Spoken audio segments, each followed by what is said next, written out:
옛날 옛적 조선 말기 강원도 백운산 아래 삼도령마을이라 불리는 작은 산골이 있었습니다. 눈이 오면 사람의 발자국보다 짐승의 발자국이 더 많이 찍히고, 봄이 오면 감나무 잎이 사람의 속내를 먼저 알아채는 고요한 벽촌이었지요. 그 마을에서 칠순을 넘긴 만수홍이 홀로 살아가고 있었습니다. 만수홍은 젊은 시절 관속을 모시던 역졸로 사신을 따라 이 고개 저 고개를 넘나들며 짐을 지던 사내였다오. 팔에 힘이 좋고 말은 적었으나 다른 이가 덜 고생하게 하려는 정직한 성정 때문에 사람들은 그를 지게만수라 불렀습니다. 땀을 흘려도 불평 한마디 없었고 타인의 짐을 스스로 더 짊어지는 마음씨 좋은 사내였던 것이지요.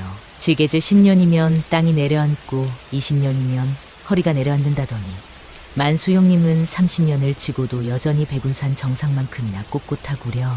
이웃들이 이렇게 말할 때마다 만수홍은 미소만 살짝 띄었습니다. 그러나 18해 전 독한 병으로 아내를 떠나보내고 그의 겨울엔 아들 태성마저 고을을 떠나 자취를 감춘 후 만수홍은 산짐승보다도 말이 적은 사람이 되었습니다. 짐 대신 나무를 지고 마을 사람이 병들면 약초를 캐주며 조용히 늙어간 것이지요. 만수홍의 집 뒤뜰에는 묘하게 잘 자라는 약초밭이 있었습니다. 골묵꽃, 당귀, 우슬, 지왕, 다른 집 약초밭은 해마다 풍운이 있건만 만수홍의 약초는 늘 푸르게 자라났습니다. 마을 사람들은 말했지요. 영감님 손맛이 범상치 않소이다. 그러나 만수홍은 알고 있었습니다. 손맛이 아니라 정성이 다른 것임을. 매일 아침 찬 이슬을 맞으며 약초 하나하나에 말을 걸고 저녁이면 달이 뜨기 전 물을 주는 정성이 있었던 것입니다. 봄이 오고 있었습니다. 3월이 지나가며 백운산 고개에 눈이 녹기 시작하자 허들의 품꾼들이 오가는 계절이 왔습니다. 잔이 깨어나는 소리가 들리는 듯했고 만수홍의 마음도 그 겨울잠에서 슬며시 깨어나고 있었지요. 그날도 만수홍은 오랜 버신 박노인 김씨와 함께 백운산 중턱으로 발길을 옮겼습니다. 마을에서 한양대기 김장한 굴껍질 무게로 허리가 아팠다는 소문을 듣고 우슬초 한 뿌리를 캐러 가는 길이었지요. 만수 형님, 사람들이 말하길 이 봄날엔 산신령이 밤하늘의 별을 세어 인간의 복을 점지한다 하오. 우리도 오늘 복을 하나 주어오면 좋겠소. 박노인의 농에 김씨가 껄껄 웃었습니다. 무슨 말씀이오. 산신령이 복을 내린다면 가장 먼저 우리 만수 형님에게 내릴 것이오. 사람 하나 덜 고생시키려 평생을 살아온 사람인데 그보다 더 큰 복이 어디 있겠소? 만수홍은 말없이 미소만 짓고 있었습니다. 바람 소리가 귓가를 스치고 풀잎 사이로 흐르는 물소리가 만수홍의 마음을 간지리는 듯했지요. 그 순간만큼은 아무도 몰랐습니다. 그날 그 산에서 만수홍이 마주하게 될 것이 나물도 산새도 아닌 피에 젖은 한 생명일 줄은 말입니다. 백운산 중턱 고인돌처럼 우뚝 솟은 바위 곁에 이르자 만수홍은 발길을 멈추었습니다. 바위 밑흙과 낙엽 사이로 무엇인가 비틀거리고 있었지요. 처음에는 바람에 흔들리는 낙엽인가 싶었으나 자세히 보니 햇볕에 말라붙은 비늘과 짙은 선열 자국이 보였습니다. 아이고 뭐니. 함께 오던 박노인이 벌컥 소리를 질렀습니다. 잔귀신의 화신이다. 저놈 여름 홍수 전 징조요. 어서 돌아갑시다. 김씨도 겁에 질려 주머니에서 부적을 꺼내 뿌리며 중얼거렸습니다. 맙소사 구렁이라니 이런 봄날에 구렁이가 나타나면 화를 부른다 했소이다. 더구나 저리 큰 놈이라니 그것은 커다란 산구렁이었습니다. 몸통은 찌그러지고 목덜미에는 칼자국이 또렷했지요. 마치 누군가 일부러 베어돌로 눌러둔 듯했습니다. 만수홍은 그 구렁이의 흐릿한 눈동자를 바라보았습니다. 말은 없었지만 그 눈빛 속에 담긴 살고 싶다는 간절한 청이 만수홍의 가슴을 쳤습니다. 자네들 먼저 내려가시게. 만수홍의 목소리는 평소와 다름없이 차분했습니다. 그는 무릎을 꿇고 천천히 구렁이에게 다가갔지요. 돌은 그리 크지 않았지만 그것을 드는 마음은 무거웠습니다. 돌을 치우자 구렁이는 힘없이 몸을 꿈틀거렸습니다. 아니 형님, 미친 것이오. 산짐승도 아니고 구렁이라니. 그것도 저리 상처 입은 놈을 그냥 두시오. 김씨가 외쳤지만 만수홍은 이미 주머니에서 늘 품고 다니던 약수 고약을 꺼내고 있었습니다. 그는 조심스레 구렁이의 상처에 고약을 발랐지요. 구렁이는 처음에는 경계하는 듯했으나 이내 만수홍의 손길에 몸을 맡겼습니다. 이놈아, 누가 너를 이리 상하게 했느냐. 목숨이 오래 가지 못할 것 같구나. 만수홍은 중얼거리며 구렁이의 상처를 살폈습니다. 일반적인 구렁이보다 크고 비늘 무늬도 달랐지요. 만수홍은 잠시 고민하다가 자신의 도포 자락을 찢어 상처를 감싸주었습니다. 형님, 정말 무모한 짓이오. 어서 내려갑시다. 박노인이 간절히 말했지만 만수홍은 고개를 저었습니다. 자네들 먼저 가시게. 이 녀석을 내버려 두기엔 마음이 편치 않구려. 결국 두 친구는 먼저 산을 내려갔고 만수홍은 구렁이 곁에 한참을 앉아 있었습니다. 해가 저물기 시작할 때 구렁이는 희미한 숨결을 내쉬고 눈을 감았지요. 만수홍은 구렁이가 죽은 줄 알고 한숨을 쉬었으나 자세히 보니 아직 미약한 숨이 이어지고 있었습니다. 이놈아, 살아나거라. 사람이든 짐승이든 이리 억울하게 죽을 이유는 없느니라. 만수홍은 구렁이를 조심스레 눕혀두고 산을 내려왔습니다.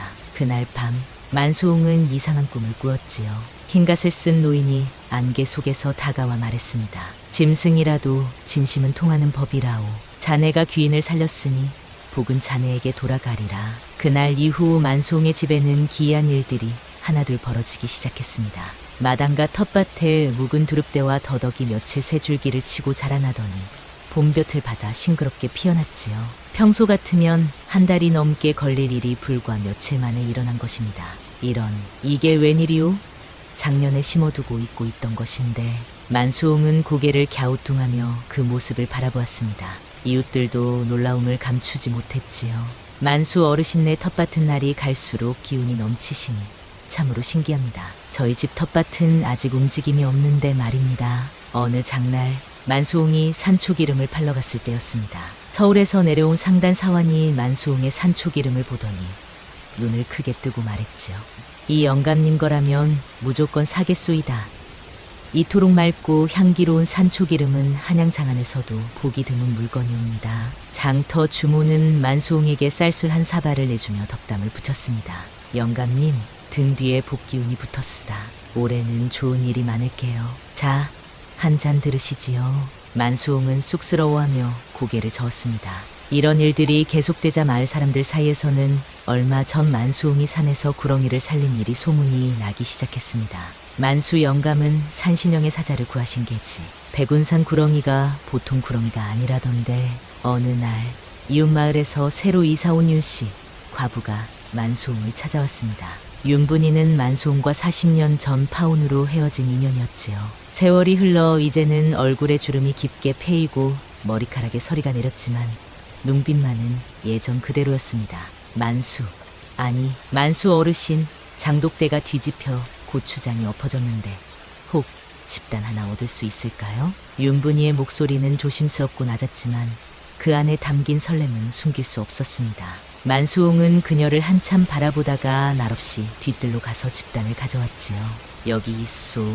좋은 집이니 잘 써보시오. 만수홍은 집단을 내어주고 뒷짐을 진 채 돌아섰습니다. 윤분이는 집단을 받아들고 가만히 고개를 숙였지요. 고맙습니다. 언제 한번 감주라도 대접하고 싶습니다. 그녀의 말에 만수홍의 발걸음이 잠시 멈칫했으나 곧 다시 걸음을 옮겼습니다. 하지만 그의 뒷모습은 그날 이후 줄곧 윤분이의 창가에 맴돌았지요. 그녀는 저녁마다 창가에 앉아 먼 산을 바라보며 생각에 잠겼습니다. 세월이 많이 흘렀구려. 그의 머리카락은 하얗게 변했지만 그 꼿꼿한 등은 여전하구나. 만수홍의 집 한쪽에서는 이제 더 많은 약초들이 자라났고 마을 사람들은 이런저런 이유로 만수홍을 더 자주 찾아오게 되었습니다. 작은 산골 마을에 잔잔한 변화의 바람이 불기 시작한 것이지요. 그해 여름, 마을 어귀의 검은 도포를 입은 사내 하나가 내려왔습니다. 이름은 유영철, 외지에서 돌아온 책장수라 했지요. 처음엔 차분하고 예의 있는 모습이었으나 만수홍의 주변을 맴도는 횟수가 점점 잦아졌습니다. 그날은 한낮의 볕이 뜨겁게 내리쬐던 날이었습니다. 만수홍이 마당에서 약초를 말리고 있을 때 유영철이 불쑥 담장 너머로 고개를 내밀었지요. 노인장께선 얼마 전 산에서 짐승 하나 구하셨지요. 그 말에 만수홍의 손끝이 살짝 떨렸습니다. 그는 고개를 들어 유영철을 바라보았지요. 자네의 눈빛이 낯설게 번뜩이고 있었습니다. 어찌 그런 소문을 들었소? 만수홍이 물었지만 유영철은 대답 대신 희미한 미소만 지었습니다. 웃지 않고 웃는 얼굴, 그 표정이 마치 물에 비친 그림자처럼 어딘가 모르게 섬뜩했지요. 그건 단순한 짐승이 아니었소. 전령의 형상, 백운산의 수호령이오. 유영철은 한 걸음 다가오며 목소리를 낮추었습니다. 그 기운을 지닌 분이 있다면 만사형통이라 들었습니다. 귀하신 분의 기운을 가까이서 뵙고자 이렇게 찾아뵙게 되었습니다. 만수홍은 묵묵히 약초를 걷어보자기에 싸며 대답했습니다. 나는 그저 다친 생명을 도와준 것뿐이오. 무슨 기운이니 영물이니 하는 건 모르겠소. 유영철은 마지막으로 경계하는 말을 남겼습니다. 백운산 구렁이는 천년에 한 번 나타나는 영물이라 합니다. 그 정기를 구한 이에게는 복록이 따른다지요. 하오나 탐욕이 그 복을 노리면 화가 되어 돌아온다고도 하지요. 그날 이후 유영철은 마을에서 자주 목격되었고 때로는 만수홍의 집 마당에 서성이며 기이한 말들을 중얼거렸지요. 만수홍의 꿈에는 또다시 안개가 끼기 시작했습니다. 한편 마을에서는 또 다른 이야기가 조용히 퍼지고 있었습니다. 만수홍과 윤분이의 옛 인연에 관한 이야기였지요. 윤분이가 마을에서 일을 돕고 만수홍의 집을 자주 찾아가는 것을 본 이웃들은 호기심 어린 눈길로 두 사람을 바라보았습니다. 윤 과부와 만수 영감이 젊은 시절 인연이 있었다지. 그렇다네. 마을 어른들 말로는 40년 전 혼인을 약속했었다는구려. 어느 날 윤분이가 실을 잡고 있을 때 이웃집 안주대기 마시러 왔습니다.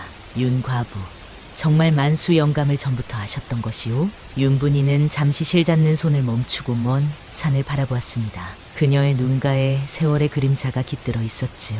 그분과 나는 젊은 시절의 인연이지요. 바로 그즈음 18해 동안 소식 없던 아들 태성이 갑자기 찾아왔습니다. 마른 얼굴에 조심스러운 눈빛을 한 채 만수홍의 집 문 앞에 서 있었지요. 아버지, 세상에 부딪히다 이제서야 돌아왔습니다. 만수홍은 처음에는 놀라움을 감추지 못했지만 이내 무뚝뚝한 얼굴로 고개만 끄덕였습니다. 하지만 아들을 바라보는 그의 눈빛에는 말로 표현할 수 없는 그리움과 기쁨이 서려 있었지요. 들어오너라. 내 방은 그대로 있다. 태성은 고개를 숙인 채 아버지의 집으로 들어왔습니다. 그의 등은 세상의 무게를 짊어진 듯 구부정했고 한때 총명하게 빛나던 눈빛은 지금 침침한 그림자에 가려져 있었지요. 자라는 있었구나. 어미가 그토록 내 소식 기다리다 눈을 감았다. 만수홍의 목소리는 담담했지만 그 안에는 오랜 세월의 아픔이 묻어 있었습니다. 태성은 말없이 방으로 들어가 짐을 풀었고 만수홍은 오래된 찻주전자에 물을 끓였지요. 처음 며칠은 평온했습니다. 태성은 아버지를 공손히 모시며 마을 일을 돕기도 했고 만수홍도 아들의 귀환을 마음 깊이 기뻐했지요. 마을 사람들도 오랜만에 돌아온 태성을 반갑게 맞이했습니다. 영감님, 아드님이 돌아오시니 정말 복이 옵니다 그려. 구렁이를 살리시더니 이렇게 자식과 재회하셨으니. 그러나 마을 주민의 그 말에 태성의 눈빛이 이상하게 번뜩였습니다. 그날 저녁 태성은 아버지에게 조심스레 물었지요. 아버님, 마을에서 구렁이 이야기가 많던데 무슨 일이 있으셨습니까? 만수홍은 담담히 백운산에서 있었던 일을 들려주었습니다. 구렁이를 구한 일, 꿈에서 본 흰가슴 노인, 그리고 그 이후 마당의 약초가 더 푸르게 자라난 일까지. 만수홍의 이야기를 듣는 태성의 눈빛은 점점 깊어졌습니다. 그날 이후 태성의 모습이 미묘하게 변하기 시작했습니다. 늦은 밤 마을을 배회하는 그의 모습이 목격되었고 때로는 유영철과 대화를 나누는 모습도 보였지요. 그리고 며칠 지나자 뒷방 장롱 안에 있던 땅 문서가 감쪽같이 사라졌습니다. 만수홍은 이상한 낌새를 느끼고 서랍을 뒤적이다가 위조된 인형과 담보증서를 발견했습니다. 그 순간 그가 살린 짐승의 목덜미와 자식의 탐욕 어린 손이 머릿속에서 겹쳐 보였지요. 만수홍의 가슴은 무겁게 가라앉았습니다. 이를 어찌한단 말인가. 만수홍은 중얼거렸습니다. 그의 눈에서 한 줄기 눈물이 흘러내렸지요. 이제 그는 알았습니다. 유영철의 경고가 단순한 위협이 아니었음을. 복을 탐하는 자들의 그림자가 이미 그의 집을 덮치고 있었던 것입니다. 한편 윤분이는 저녁마다 창가에 앉아 만수홍의 집을 바라보며 지난날의 추억에 잠겼습니다. 그녀의 마음속에는 새로운 봄이 찾아오고 있었지만 만수홍의 집에 드리운 어두운 그림자를 보며 깊은 근심에 빠져 있었지요. 밤이 깊었습니다. 마루 끝에 앉은 만수홍은 등 뒤에 등잔불을 등진 채 텅 빈 어둠을 응시하고 있었습니다. 손끝에 감각은 없고 가슴속은 허공처럼 비어 있었지요. 그날따라 아들 태성이 일찍 들어왔습니다. 오랜만에 찾아온 아들은 말없이 신을 벗고 아버지 맞은편에 조심스레 앉았습니다. 한참을 뜸들이다가 이내 태성이 입을 열었습니다. 아버님, 그날 그 돈은 급해서 그랬습니다. 곧 갚을 참이었어요. 근데 이렇게까지 아버님이? 만수홍은 그 말을 끊지 않았습니다. 다만 한참을 바라보다 낮고 단호하게 말했지요. 태성아, 내가 너한테 준 건 돈이 아니었다. 사람 노릇 다시 해보란 기회였다. 태성은 피식 웃었습니다. 그 웃음 속에는 세상에 상처받은 냉소가 스며 있었지요. 사람 노릇이요? 그런 게 세상 어딨습니까? 세상은 누가 더 빨리 움켜쥐느냐의 싸움입니다. 아버지야말로 산속에서 짐승이나 살리고 있으면서 그 말에 만수홍의 눈빛이 흔들렸습니다. 잠시 입술을 다물고 있던 그가 조용히 입을 뗐지요. 그래서 그 짐승만큼도 못한 내가 내 아들이란 게 참으로 부끄럽구나. 더는 말이 없었습니다. 그리고 태성도 없었습니다. 그는 벌떡 일어나 문을 박차고 나가버렸지요. 문짝이 부딪히는 소리에 등잔불이 가볍게 흔들렸습니다. 이윽고 마루에는 침묵만이 남았습니다. 그 침묵 속 바람이 불었습니다. 마당 어귀에서 감나무 잎 한 장이 떨어졌지요. 만수홍은 움직이지 않았습니다. 고개만을 살짝 떨군 채 가만히 그 자리에 앉아 있었습니다. 그때였습니다. 작은 등잔불 하나가 조용히 다가왔습니다. 윤분이었지요. 한지에 쌓인 작은 감주병을 들고 한참 망설인 듯 조용히 마루에 올라섰습니다. 이 밤은 바람이 차지요. 그녀는 마루 끝에 자리를 잡고 조심스레 작은 보자기를 펼쳤습니다. 그 안에는 따뜻하게 구운 감 두 알이 있었지요. 속이 비면 마음도 헛헛해지지요. 그녀가 감 하나를 건네자 만수홍은 묵묵히 받아들었습니다. 둘은 말없이 감을 나눠 먹었습니다. 쓸쓸한 밤이었지만 두 사람의 마음에는 따스한 온기가 번지고 있었지요. 잠시 후 윤분이는 조용히 입을 열었습니다. 고개를 넘을 때마다 나는 늘 그대가 먼저 떠오릅니다.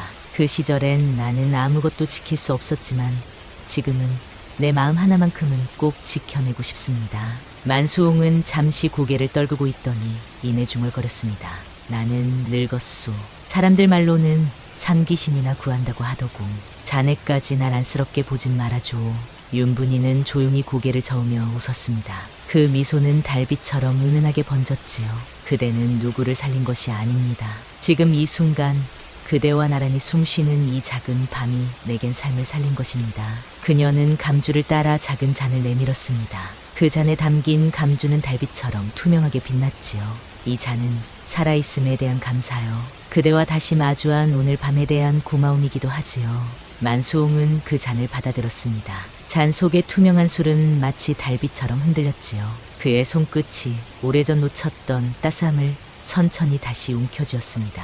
이 늙은이에게 감주를 따라주다니 고맙소. 만수홍의 목소리는 낮고 깊었지만 그 안에는 오랜 겨울을 지나 피어나는 봄꽃 같은 설렘이 묻어 있었습니다. 그날 밤 두 사람은 말보다 침묵으로 더 많은 이야기를 나누었지요. 며칠 후 유영철이라는 사내가 마을 한복판에서 만수홍의 이름을 부르며 헛소리를 내뱉고 다녔습니다. 그 노인에게 기운이 깃들었소. 그가 천령을 살렸소. 그 복은 내 것이어야 했소. 처음에는 술에 취한 미친 소리로 여겨 사람들이 그냥 지나쳤지만 그가 며칠이고 똑같은 소리를 외치자 마을 사람들은 수군거리기 시작했지요. 처음 보는 외지인인데 만수 영감님을 어떻게 안다는 것이오? 들으니 저 사람 한때는 책장수였다는데 언제부턴가 이상한 술법을 익혔다고 하오. 만수홍은 그 소문을 듣고 고개를 저었습니다. 하지만 가슴 한편으로는 예감했지요. 그 사내가 곧 다시 찾아올 것임을. 그날 밤 달빛도 없이 어두운 마루의 만수홍은 고요한 바람결 속에 쇠삽을 들고 앉아 있었습니다. 방 안에서는 윤분이가 감나무 잎을 따다 입차를 다리고 있었지요. 만수홍은 윤분이가 자주 찾아오는 것을 말리지 않았습니다. 그녀의 존재가 외로운 집에 온기를 불어넣어 주었기 때문이었습니다. 그 순간 창틀 너머로 인기척이 들렸습니다. 살금살금 문이 열리고 검은 도포자락이 미끄러져 들어왔지요. 유영철이었습니다. 그는 눈빛이 이상하게 번뜩이며 만수홍을 바라보았습니다. 그 복, 그 기운 나누어 주십시오. 그건 오래 머무를 수 없는 기운입니다. 유영철의 목소리는 떨리고 있었습니다. 만수홍은 가만히 일어섰지요. 복이란 것은 나눌 수 있는 게 아니오. 사람 노릇하고 살아온 자에게 머무는 것일 뿐이오. 유영철이 다가서려는 순간 마당에 불빛이 번쩍이며 술라군이 들이닥쳤습니다. 유영철은 술라군에게 붙잡히며 외쳤지요. 그 노인은 천령의 인연이야. 그 기운만 있으면 나도. 졸라구는 만수홍에게 공손히 절을 올리며 말했습니다. 놀라게 해드려 죄송하옵니다. 이자는 서울에서도 이단 술법으로 수배된 차랍니다.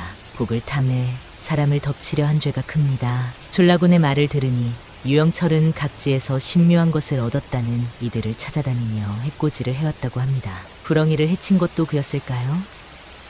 만수홍은 가슴 한편이 무거워졌습니다. 복을 구하겠다고 생명을 해치다니, 그런 마음으로는 아무리 구해도 복이 아니라 화만 불러들일 것이오. 만수홍이 한숨을 내쉬며 말했습니다. 유영철은 술라군에게 끌려가며 원망에 찬 눈빛을 던졌지요.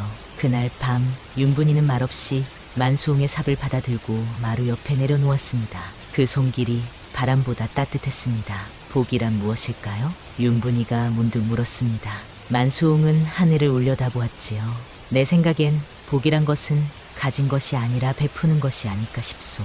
많이 가진 이가 아니라 나눌 줄 아는 이에게 머무는 것 같소이다. 윤분이는 따뜻한 차를 내오며 미소 지었습니다. 그대의 말씀이 맞지요. 가진 모든 것을 잃어도 나눌 줄 아는 마음만 있다면 그것이 진정한 복이 아닐까요? 두 사람의 대화는 밤이 깊어갈수록 더욱 깊어졌습니다. 그 어둠 속에서 두 개의 마음이 차츰 하나로 가까워지고 있었지요. 며칠 뒤 마을에 큰 소식이 들려왔습니다. 태성이 관하로 소환되었다는 것이었지요. 위조, 담보 사기, 인감 도용, 죄목이 그리 가볍지 않았습니다. 만수 영감, 어쩌면 좋겠소. 대개의 자식이. 이웃들이 걱정스레 찾아왔지만 만수홍은 담담했습니다. 그는 묵묵히 관하로 향했고 태성의 죄상을 묻는 자리에서 차분히 서류를 꺼내어 진술했지요. 그 아이는 다시는 내 자식이 아니외다. 사람 노릇을 벌인 자는 그 대가를 받아야 하오. 관아의 모든 이들이 놀랐습니다. 자식을 위해 애원하거나 뇌물을 건네는 부모는 보았어도 스스로 자식의 죄를 밝히는 부모는 보지 못했기 때문이었지요.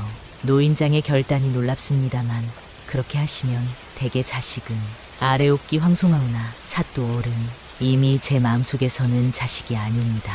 다만 제가 올바르게 키우지 못한 죄로 이제라도 그 아이가 올바른 길을 찾길 바랄 뿐입니다. 관아에서 돌아오는 길 마을 장정들이 말했습니다. 노인은 구렁이를 살려 복을 얻었고 아들은 그 복을 탐하다 죄를 받았구려. 만수홍은 가만히 걸음을 옮겼습니다. 이제는 자식도 없는 노인. 그러나 그의 마음은 이상하게도 가볍고 평온했지요. 집으로 돌아와 만수홍은 아내 생전에 수놓은 액자 글귀를 바라보았습니다. 진심으로 키운 것은 진심으로 돌아오리라. 그 문장을 천천히 손끝으로 더듬자 그 아래로 윤분이의 손이 포개졌습니다. 그녀는 언제 들어왔는지 만수홍 곁에 조용히 서 있었지요. 이젠 혼자 손톱 깎지 않아도 됩니다. 등 긁을 이도 그대 곁에 있잖아요. 만수홍은 조용히 그러나 처음으로 그녀의 손을 꼭 잡았습니다. 그 손길에는 오랜 세월의 아픔과 새로운 시작에 대한 떨림이 함께 담겨 있었지요. 내 인생에서 가장 후회되는 일이 있다면 그날 자네를 지키지 못한 것이오. 만수홍의 목소리가 떨렸습니다. 윤분이는 미소 지었지요. 운명은 참 이상한 것이지요. 모진 세월을 겪었지만 다시 그대 앞에 서게 될 줄 누가 알았겠습니까? 이제는 서로를 지켜줄 수 있는 나이가 되었습니다. 두 사람은 창가에 앉아 밤하늘의 별을 바라보았습니다. 마치 젊은 시절로 돌아간 듯 설레는 마음으로, 그러나 세월이 가져다준 깊은 지혜로 서로를 바라보았지요. 다음 날 만수홍은 마을 사람들과 함께 모여 앉았습니다. 그리고 조용히 말했지요. 다음 달 나는 윤분이와 혼례를 올리려 하오. 마을 사람들은 놀라면서도 기뻐했습니다. 칠순이 넘은 노인과 과부의 혼례라니 특이한 일이긴 했지만 모두가 두 사람의 행복을 빌어주었지요. 늦게 찾은 인연이라 더욱 소중하구려. 축하하오, 만수 형님. 만수홍의 마음속에는 따스한 봄 기운이 가득했습니다. 비록 아들은 잃었지만 진정한 가족을 얻은 듯한 기분이었지요. 다음 해봄 백운산 자락의 민들레가 피어나고 산새가 울어대는 길에 만수홍과 윤분이 그리고 친구 박씨, 김씨가 함께 산을 오르고 있었습니다. 겨우내 얼어있던 산길이 녹아내리며 새 생명이 움트는 계절이 돌아왔지요. 만수 형님, 요즘은 어떠시오? 김씨가 묻자 만수홍은 조용히 미소 지으며 말했습니다. 이제야 복이 무엇인지 알 것 같소. 사람으로 살 수 있는 마음, 그게 복이지. 윤분이는 만수홍의 팔짱을 끼고 따스한 눈길로 그를 바라보았습니다. 두 사람은 늦은 나이에 가정을 이루었지만 누구보다 깊은 행복을 느끼고 있었지요. 들으니 태성이가 감옥에서 참여하고 있다고 하던데 어떻소? 박노인이 조심스레 물었습니다. 만수홍은 잠시 침묵하다가 대답했지요. 그 아이도 언젠가는 깨닫겠지. 사람 노릇이 무엇인지 그때가 되면 내 마음의 문도 다시 열려 있을 것이오. 잔길 한켠 작은 구렁이 한 마리가 햇살 속에 기어가고 있었습니다. 만수홍은 주머니에서 천 조각 하나를 꺼내 조심히 생명을 감싸 옮겼지요. 다치지 마라. 너도 살아야지. 그가 돌아서는 순간 바람이 나무짚을 스치며 지나갔습니다. 멀리서 윤분이가 부르는 소리가 들렸지요. 감국차 다 우렸습니다. 어르신 아니 이 영감. 만수홍은 흐흐 웃으며 다시 걸었습니다. 이제 그의 얼굴에는 깊은 평온함이 깃들어 있었지요. 옛 선비들 말에 적선지가 필요여경이라 했습니다. 선을 쌓은 집안에는 반드시 그 복이 남아 후손에까지 이른다는 뜻이지요. 만수홍은 이름 없는 산골의 노인이었지만 짐승 하나 앞에서도 손을 거두지 않았고 배신 앞에서도 분노보다 사람으로 살려는 마음을 놓지 않았습니다. 그 진심은 결국 사랑을 되찾고 진정한 가족의 의미를 깨달았습니다. 탐욕을 멈추지 못한 이는 인과응보의 길로 스스로를 몰아넣었지요. 세상살이란 때로는 더디고 억울하고 자신의 발음이 틀린 것처럼 느껴질 때도 많습니다. 그러나 그럴수록 한 사람의 선의는 어딘가에서 또 다른 생명을 살리고 누군가의 마음을 일으켜 세웁니다. 만수홍과 윤분이는 이제 함께 산자락의 작은 초가에서 차를 마시며 석양을 바라봅니다. 그들의 삶은 화려하지 않지만 참된 복이 무엇인지 알게 된 사람들의 얼굴에는 늘 평온한 미소가 깃들어 있지요. 옛날 옛적 깊은 산자락 안개 자욱한 연못가에 한 초가집이 있었습니다. 그 집에는 춘호라 불리는 한 청년이 홀로 살고 있었지요. 춘호는 본디 노비 출신이었으나 지금은 그 누구도 알 수 없는 사연으로 자신의 이름과 신분을 감춘 채 고요히 살아가고 있었습니다. 긴 세월 묵묵히 자연과 더불어 살아온 춘호의 두 손은 거칠었으나 그 눈빛만은 깊은 연못처럼 맑고 깊었습니다. 해가 뜨면 나무를 하러 가고 달이 뜨면 연못가에 앉아 별을 헤아리는 것이 춘호의 일과였던 것입니다. 그러던 어느 가을날이었습니다. 잔길을 따라 한 마차가 요란한 소리를 내며 달려오다가 갑자기 바퀴가 빠지는 사고가 났던 것이지요. 마차에는 몰락한 양반가 출신의 윤마님이 외가로 가던 길이었는데 그만 바위에 부딪혀 실신하고 말았습니다.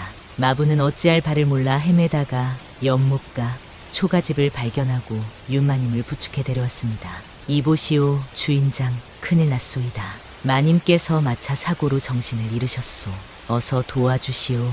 문 밖에 다급한 외침에 춘호는 황급히 문을 열었습니다. 버들가지 같이 가녀린 여인의 모습이 춘호의 눈에 들어왔지요. 춘호는 말없이 고개를 끄덕이고는 윤마님을 방 안으로 모셨습니다. 이슬방울 같은 땀방울이 윤마님의 하얀 이마에 맺혀 있었고 그 모습이 마치 연꽃 위의 이슬처럼 아름답게 빛났습니다. 어서 따뜻한 물을 데우고 약초를 다리시오. 저희는 의원을 모셔올 터이니. 마부의 말에 춘호는 묵묵히 고개를 끄덕이며 약초를 찾기 시작했습니다. 그러나 마부가 떠나자마자 윤마님이 신음을 내며 눈을 떴습니다. 호수처럼 깊은 그 눈동자가 춘호와 마주쳤을 때 이상하게도 두 사람의 가슴에는 말로 표현할 수 없는 떨림이 일었던 것입니다. 여기가 어디지요? 윤마님의 목소리는 봄바람처럼 부드러웠습니다. 춘호는 순간 말문이 막혔다가 조심스레 입을 열었지요. 잔속 초가에 왔습니다, 마님. 마차가 전복되어 마부께서 마님을 이곳으로 모셨습니다. 춘호의 말투는 공손했으나 그 눈빛은 어딘가 모르게 슬픔이 담겨 있었습니다. 윤마님은 그 눈빛에서 흐릿한 기억의 조각을 느꼈지요. 마치 오래전 꿈속에서 본 듯한 그러나 분명히 현실에 존재했던 눈빛이었습니다. 그대의 성함은 춘호라 부르십시오, 마님. 춘호는 고개를 숙인 채 약초를 다리며 대답했습니다. 윤마님은 어째서인지 그 이름이 귀에 익은 듯했으나 머릿속은 여전히 흐릿했지요. 춘호가 내민 약초 차를 마시자 몸이 따뜻해지며 정신이 맑아졌습니다. 창밖으로는 노을빛이 연못에 반사되어 방 안까지 붉게 물들었지요. 윤마님은 그 빛을 받으며 앉아있는 춘호의 모습을 바라보았습니다. 거친 베옷을 입고 있었지만 그 자태는 어딘지 모르게 고귀한 기품이 흘렀습니다. 마치 비단 옷을 입어야 마땅할 사람이 베옷을 입은 듯한 느낌이었지요. 마님, 하룻밤 쉬어 가시는 것이 좋을 듯합니다. 마부가 의원을 모시고 돌아오기 전까지는 춘호의 말에 윤마님은 고개를 끄덕였습니다. 어찌된 일인지 이 낯선 초가에서 이 낯선 사내에게 마음이 편안해지는 느낌이었지요. 윤마님은 자신도 모르게 춘호의 손을 바라보았습니다. 거칠고 굵은 손이었지만 정성스레 약초를 다루는 그 손길에서 따스함이 느껴졌습니다. 밤이 깊어갈수록 방 안은 고요해졌지요. 춘호는 마당에 나가 앉아 하늘을 바라보았습니다. 별빛 아래에서 그의 눈에는 오랜 기억이 스쳐 지나갔습니다. 오래전 한 양반가의 연못에서 물에 빠진 어린 아가씨를 구해냈던 날의 기억이었지요. 그날 이후 그의 인생은 완전히 바뀌었던 것입니다. 하늘이 또다시 우리의 인연을 만들어 주셨구나. 춘호의 중얼거림은 밤바람에 실려 멀리 사라졌습니다. 그때 방 안에서 윤마님이 잠에서 깨어 창가로 다가왔지요. 그리고 춘호의 뒷모습을 바라보며 마음속으로 생각했습니다. 어찌된 일인지 이 사람의 눈빛이 자꾸 마음에 맴도는구나. 아침이 밝았습니다. 연못가에 자욱하게 피어오른 안개가 초가집을 감싸고 있었지요. 윤마님은 창문을 열고 그 풍경을 바라보았습니다. 마치 세상과 단절된 성게에 온 듯한 느낌이었습니다. 안개 사이로 춘호가 물동이를 들고 연못가로 걸어가는 모습이 보였지요. 그의 걸음걸이는 무겁지만 당당했고 그 모습에서 윤마님은 어딘가 익숙한 그림자를 느꼈습니다. 어찌 이리 익숙하게 느껴지는 것일까? 윤마님의 중얼거림은 바람에 실려 멀리 사라졌습니다. 그때였지요. 연못가에서 맑은 웃음소리가 들려왔습니다. 어린 소녀의 목소리였습니다. 오라버니, 오라버니, 오늘도 일찍 일어나셨네요. 작은 소녀가 춘호에게 달려가는 모습이 보였습니다. 소녀의 검은 머리카락은 햇살을 받아 반짝였고 그 모습이 마치 작은 요정 같았지요. 춘호는 그 소녀를 보며 평소에는 볼 수 없던 미소를 지었습니다. 분이야, 이렇게 일찍 웬일이냐? 해가 뜨기도 전에 오라버니께 좋은 소식을 전하러 왔어요. 어머니께서 만든 떡을 가져왔답니다. 분이라 불리는 소녀는 작은 보따리를 들어 보이며 깔깔 웃었습니다. 그 모습에 춘호의 표정이 한층 부드러워졌지요. 윤마님은 그 모습을 바라보며 춘호가 마을 사람들에게 어떤 사람인지 궁금해졌습니다. 그날 오후 윤마님은 몸이 한결 나아져 마당에 나와 앉았습니다. 의원은 아직 오지 않았고 마부도 돌아오지 않았지요. 그때 분이가 다시 찾아왔고 윤마님을 보고는 호기심 어린 눈빛으로 다가왔습니다. 아름다운 언니는 누구세요? 오라버니의 친구인가요? 윤마님은 그 천진난만한 물음에 미소 지었습니다. 그리고 분이에게 자신의 이름을 알려주었지요. 분이는 윤마님 옆에 앉아 제잘제잘 이야기를 나누었습니다. 우리 오라버니는 하늘에서 내려온 사람이에요. 마을 사람 모두가 그렇게 말해요. 하늘에서 내려왔다니 그게 무슨 뜻이지? 오라버니는 아픈 사람이 있으면 약초를 주시고 배고픈 사람이 있으면 음식을 나누어 주세요. 할아버지들은 오라버니가 옛날 양반집 도령 같다고 하시지만 어머니는 그냥 마음씨 고운 사람이라고 하셨어요. 윤마님은 분이의 말에 놀랐습니다. 처음 보았을 때는 그저 산속에 숨어 사는 사람으로만 생각했는데 알고 보니 마을 사람들에게 은근히 존경받는 인물이었던 것이지요. 오라버니는 왜 이렇게 산속에 혼자 살고 계시니? 그건 오라버니한테 슬픈 사연이 있대요. 어머니가 그러는데 오라버니는 어떤 약속을 지키기 위해 여기서 기다리고 있대요. 약속이라 윤마님의 마음속에 묘한 감정이 일었습니다. 그날 밤 윤마님은 이상한 꿈을 꾸었지요. 어린 시절 집 뒤편의 연못에서 놀다가 물에 빠졌던 일이 꿈에 나타났습니다. 당시 한 소년이 그녀를 구해냈고 그 소년의 눈빛이 지금의 춘호와 겹쳐졌지요. 그 소년이 설마... 윤마님은 잠에서 깨어 숨을 헐떡였습니다. 어둠 속에서 창밖을 바라보니 달빛 아래 춘호가 연못가에 앉아있는 모습이 보였지요. 마치 시간이 멈춘 듯한 고요한 모습이었습니다. 윤마님은 조용히 일어나 방문을 열고 밖으로 나갔습니다. 아직 주무시지 않으셨습니까, 마님? 춘호의 목소리는 깊고 차분했습니다. 그는 고개를 들어 윤마님을 바라보았고 그 눈빛에는 말할 수 없는 깊은 감정이 담겨 있었지요. 꿈을 꾸었습니다. 어린 시절의 꿈을. 윤마님의 말에 춘호의 눈빛이 흔들렸습니다. 마치 오랜 비밀이 들통날까 두려워하는 듯한 눈빛이었지요. 윤마님은 조심스레 춘호의 곁에 앉았습니다.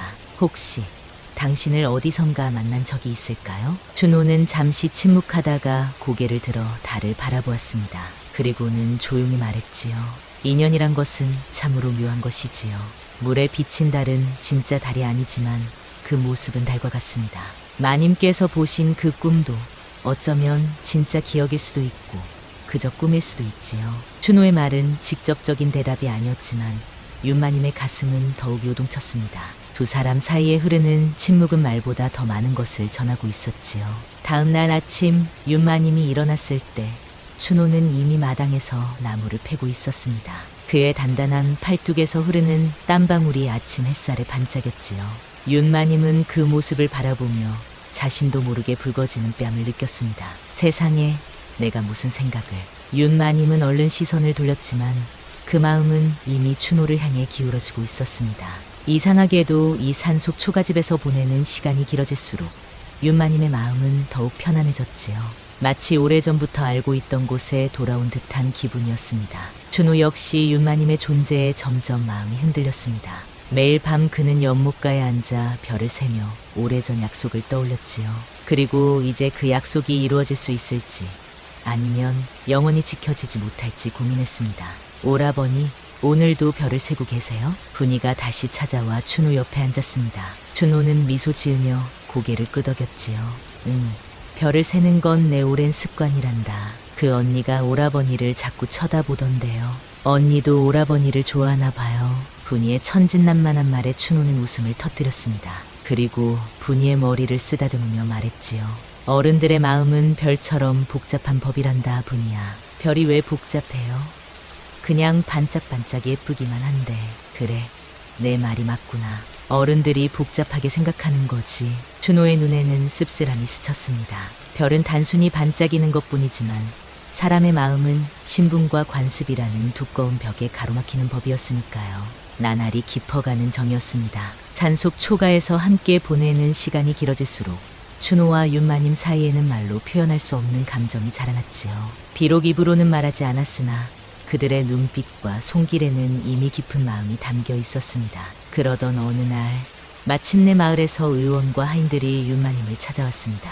이제 더 이상 초가집에 머물 이유가 없어진 것이지요. 윤마님은 춘호와 작별 인사를 나누기 위해 연못가로 나갔습니다. 그간의 은혜 어찌 다 갚을 수 있을지 모르겠습니다. 윤마님의 목소리는 떨렸습니다. 춘호는 고개를 숙인 채 묵묵히 서 있었지요. 은혜라 하시면 과부나옵니다. 마님을 뵙게 된 것이 오히려 소인의 복이었습니다. 두 사람 사이에 무거운 침묵이 흘렀습니다. 말하고 싶은 것은 많았으나 신분의 벽이 그 마음을 가로막고 있었지요. 결국 윤마님은 한숨을 내쉬며 돌아섰고 춘호는 그 뒷모습을 바라보며 가슴 깊은 곳에서 올라오는 슬픔을 참아야 했습니다.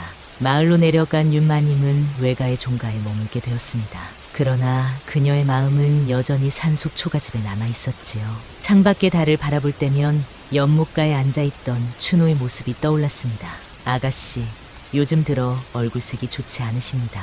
무슨 근심이라도 있으신가요? 시녀의 물음에 윤마님은 그저 미소로 답할 뿐이었습니다. 그 미소 뒤에 숨겨진 그리움을 누구에게도 말할 수 없었지요. 그런데 이때 마을의 향리 서자인 도영이라는 사내가 윤마님에게 청혼을 하는 일이 벌어졌습니다. 도영은 겉으로는 점잖고 온화한 모습이었으나 속마음은 오래전부터 윤마님을 탐내고 있었던 자였지요. 윤소저께서는 한양에서 오신 귀한 분이신데 이런 시골에서 홀로 지내시니 안타깝기 그지없습니다. 저와 혼인하시면 제가 평생 모시고 섬기겠습니다. 도영의 말에 윤마님은 공손히 거절의 뜻을 전했습니다. 그러나 도영은 쉽게 물러서지 않았지요. 혹시 산속 초가에 사는 춘호 때문입니까? 도영의 불쑥 던진 질문에 윤마님은 놀라움을 감추지 못했습니다. 도영의 눈빛이 갑자기 차갑게 변했지요. 마을의 소문이 자자합니다. 귀한 양반과 교수께서 노비 출신과 가까이 지낸다고. 그것은 병환 중에 돌봐주신 은혜 때문이지요. 더 이상의 의미는 없습니다. 윤마님의 부정에도 도영은 비웃음을 지었습니다. 그리고는 으스대며 말했지요. 춘호가 누구인지 아십니까? 그자는 과거 대감가의 노비였다가 쫓겨난 자입니다. 신분이 미천한 것도 모자라 과거에는 주인을 배신한 전적까지 있지요. 그런 자와 가까이 하셨다는 소문이 퍼지면 아가씨의 명예에는 어찌 되겠습니까? 도영의 협박 같은 말에 윤마님의 얼굴이 창백해졌습니다. 그녀는 춘호의 과거에 대해 아는 바가 없었지요. 단지 그의 맑은 눈빛과 따뜻한 마음만을 보아왔을 뿐이었습니다. 저는 그런 사실을 알지 못했습니다. 이제라도 알게 되셨으니 다행입니다. 노비가 감히 양반과 규수를 넘보다니 참으로 무엄한 일이지요. 조적께서는 저와 혼인하심이 좋겠습니다. 그러면 이 모든 소문을 제가 잠재우겠습니다. 윤마님은 마음이 심하게 흔들렸습니다. 춘호의 과거가 사실인지 도영의 말이 진실인지 알 수 없었지요. 그러나 한 가지 확실한 것은 자신의 마음이 이미 춘호에게 기울어져 있다는 사실이었습니다. 그날 밤 윤마님은 잠을 이루지 못했습니다. 창밖의 달빛이 방 안으로 쏟아져 들어왔고 그 달빛은 마치 연못가의 달빛과 같았지요. 윤마님은 결단을 내렸습니다.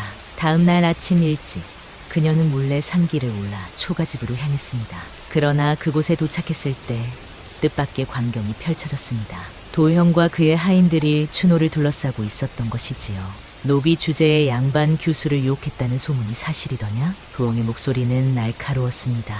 춘호는 묵묵히 서 있었고 그의 눈에는 분노보다는 슬픔이 담겨 있었지요. 조이는 마님을 모시는 데 있어 예의를 다하였을 뿐 감히 그 이상의 마음을 품은 적은 없습니다. 거짓말 마라. 내 놈이 양반과 교수를 꿰어내기 위해 일부러 마차 사고를 냈다는 소문도 있더군.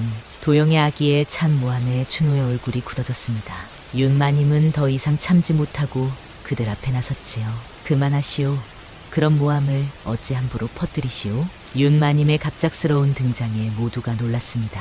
도영은 당황하며 허리를 굽혔지요. 아, 아가씨. 어찌 여기에 내가 직접 진실을 확인하고자 왔소. 춘우 씨는 나에게 은혜를 베푼 사람일 뿐 그 이상의 관계는 없소이다. 윤마님의 말에 춘호의 눈에 순간 상처가 비쳤습니다. 그러나 곧 그는 담담한 얼굴로 고개를 끄덕였지요. 마님 말씀이 옳습니다. 조이는 그저 산속에 사는 초라한 사람일 뿐입니다. 도영은 승리한 듯 미소 지었습니다. 그리고는 윤마님에게 다가가 속삭였지요. 현명하신 판단입니다. 아가씨가 이런 자와 관계가 있다는 소문이 퍼지면 가문의 명예에 큰 흠집이 날 것입니다. 이제 저와의 혼인을 생각해 보시지요. 윤마님은 표정을 감추며 대답했습니다. 그러나 그녀의 마음속에는 이미 단단한 결심이 자리 잡고 있었지요. 이 일은 돌아가 천천히 생각해 보겠습니다. 윤마님은 마지막으로 춘호를 바라보았습니다. 그의 눈에는 말할 수 없는 슬픔이 담겨 있었지요. 두 사람은 아무 말도 하지 않았지만 그 눈빛 속에는 천마디 말보다 깊은 감정이 담겨 있었습니다. 도영은 득이양양하게 윤마님을 데리고 산을 내려갔습니다. 그리고 춘호에게 경고의 말을 남겼지요. 다시는 마을 근처에 얼씬거리지 마라. 내 신분을 알리고 싶지 않다면. 춘호는 묵묵히 고개를 숙일 뿐이었습니다. 그러나 그의 가슴 속에는 불꽃 같은 결의가 타오르고 있었지요. 윤마님이 떠난 후 분이가 울면서 춘호에게 달려왔습니다. 오라버니, 울지 마세요. 분이가 있잖아요. 춘호는 분이를 안아주며 미소 지었습니다.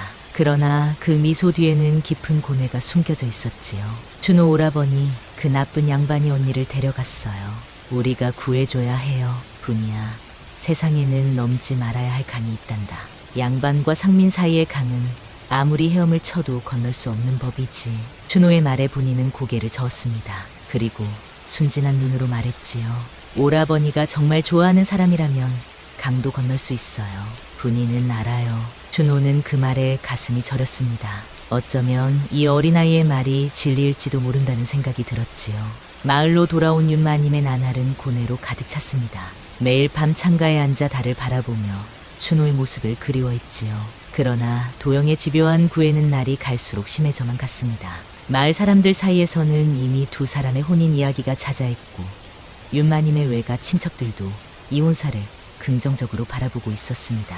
아가씨, 도영나리의 청혼을 받아들이심이 좋을 듯합니다. 저자이긴 하나 이 마을에서 꽤 세도가 있는 인물이니 아가씨께서 더 이상 고생하지 않으실 수 있을 것입니다. 친척 어른의 말씀에 윤마님은 고개를 숙인 채 대답했습니다. 생각할 시간을 조금만 더 주십시오. 그러나 마음속으로는 이미 결정을 내렸습니다. 도영과의 혼인은 결코 받아들일 수 없었지요. 윤마님은 밤중에 몰래 편지를 써서 분이에게 전달했습니다. 그 편지에는 춘호에게 전하는 간절한 마음이 담겨 있었지요. 한편 산속 초가집의 춘호는 떠날 준비를 하고 있었습니다. 더 이상 이곳에 머무는 것이 윤마님에게 해가 될 수 있다고 생각했기 때문이지요.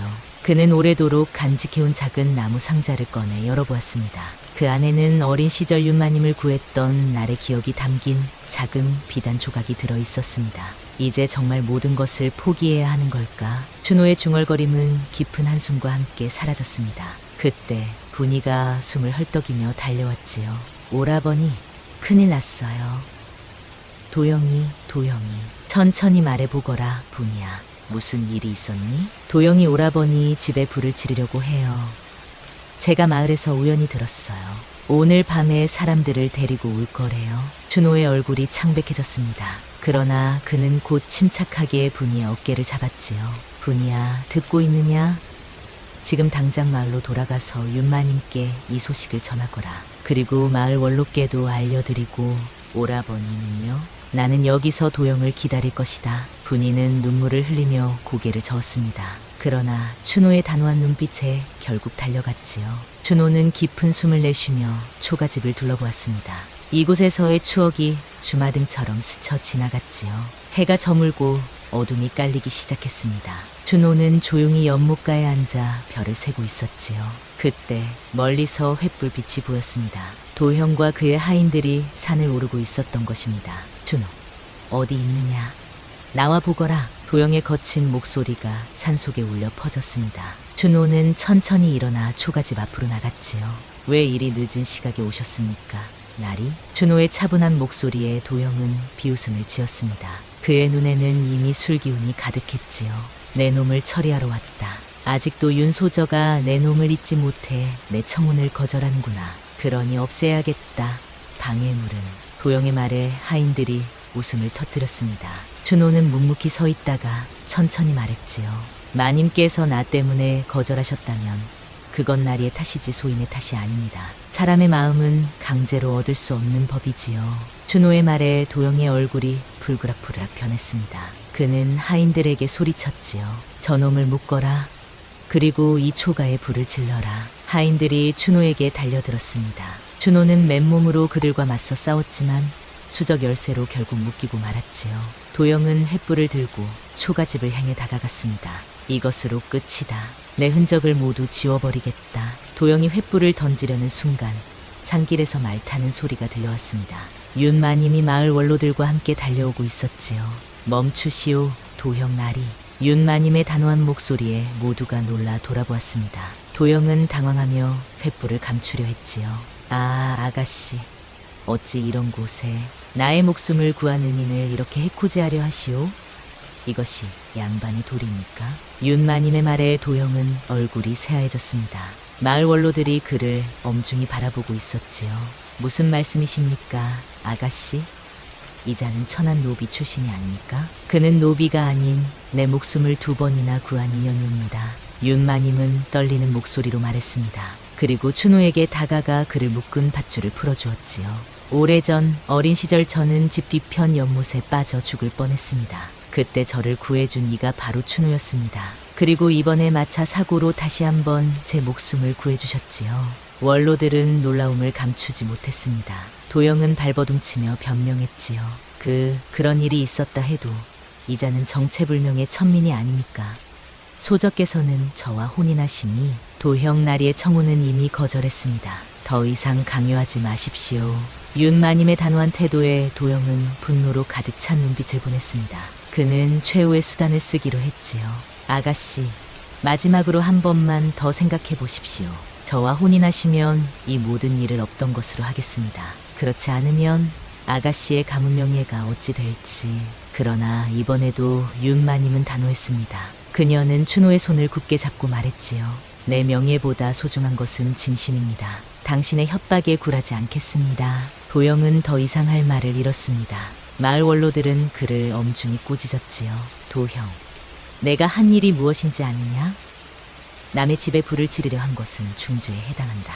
내일 마을 회의에 나와 내 죄에 대해 답하라. 도영은 원로들의 말에 고개를 숙였지만 그의 눈에는 여전히 복수심이 불타고 있었습니다. 춘호와 윤마님은 서로를 바라보았고 그 눈빛 속에는 말로 표현할 수 없는 감정이 담겨 있었지요. 정말 당신이 그때 그 소년이었습니까? 윤마님의 떨리는 목소리에 춘호는 조용히 고개를 끄덕였습니다. 그날 작은 연못에서 물에 빠진 아가씨를 본 순간 제 인생이 바뀌었습니다. 비록 노비의 신분이었지만 그날의 기억만은 제 가슴 깊이 간직해왔습니다. 춘호의 말에 윤마님의 눈에서 눈물이 흘러내렸습니다. 그녀는 떨리는 손으로 춘호의 뺨을 어루만졌지요. 이제 깨달았습니다. 내 마음이 당신을 알아본 것을. 첫눈에 느낀 그 익숙함이 바로 오래된 인연이었군요. 두 사람의 손이 서로 맞닿았을 때 마치 오랜 시간의 벽이 무너지는 듯한 느낌이었습니다. 그러나 앞으로의 길은 여전히 험난했지요. 도영의 위협은 아직 끝나지 않았고 신분의 차이라는 높은 벽도 넘어야 했으니까요. 그날 밤 춘호의 초가집에서는 작은 회의가 열렸습니다. 마을 원로들과 윤마님 그리고 춘호가 앞으로의 일을 논의했지요. 분이는 문 밖에서 귀를 기울이며 그들의 대화를 엿들었습니다. 오라버니가 행복해질 수 있을까? 분이의 작은 속삭임은 밤바람에 실려 멀리 사라졌습니다. 그리고 그 밤 초가집 위로 떠오른 별들은 어느 때보다 밝게 빛났지요. 마을 회의가 열리는 날이 밝았습니다. 모두가 마을 사당에 모여 도영의 죄를 논하고 있었지요. 도영은 고개를 숙인 채 서 있었으나 그의 눈빛에는 여전히 교활함이 감춰져 있었습니다.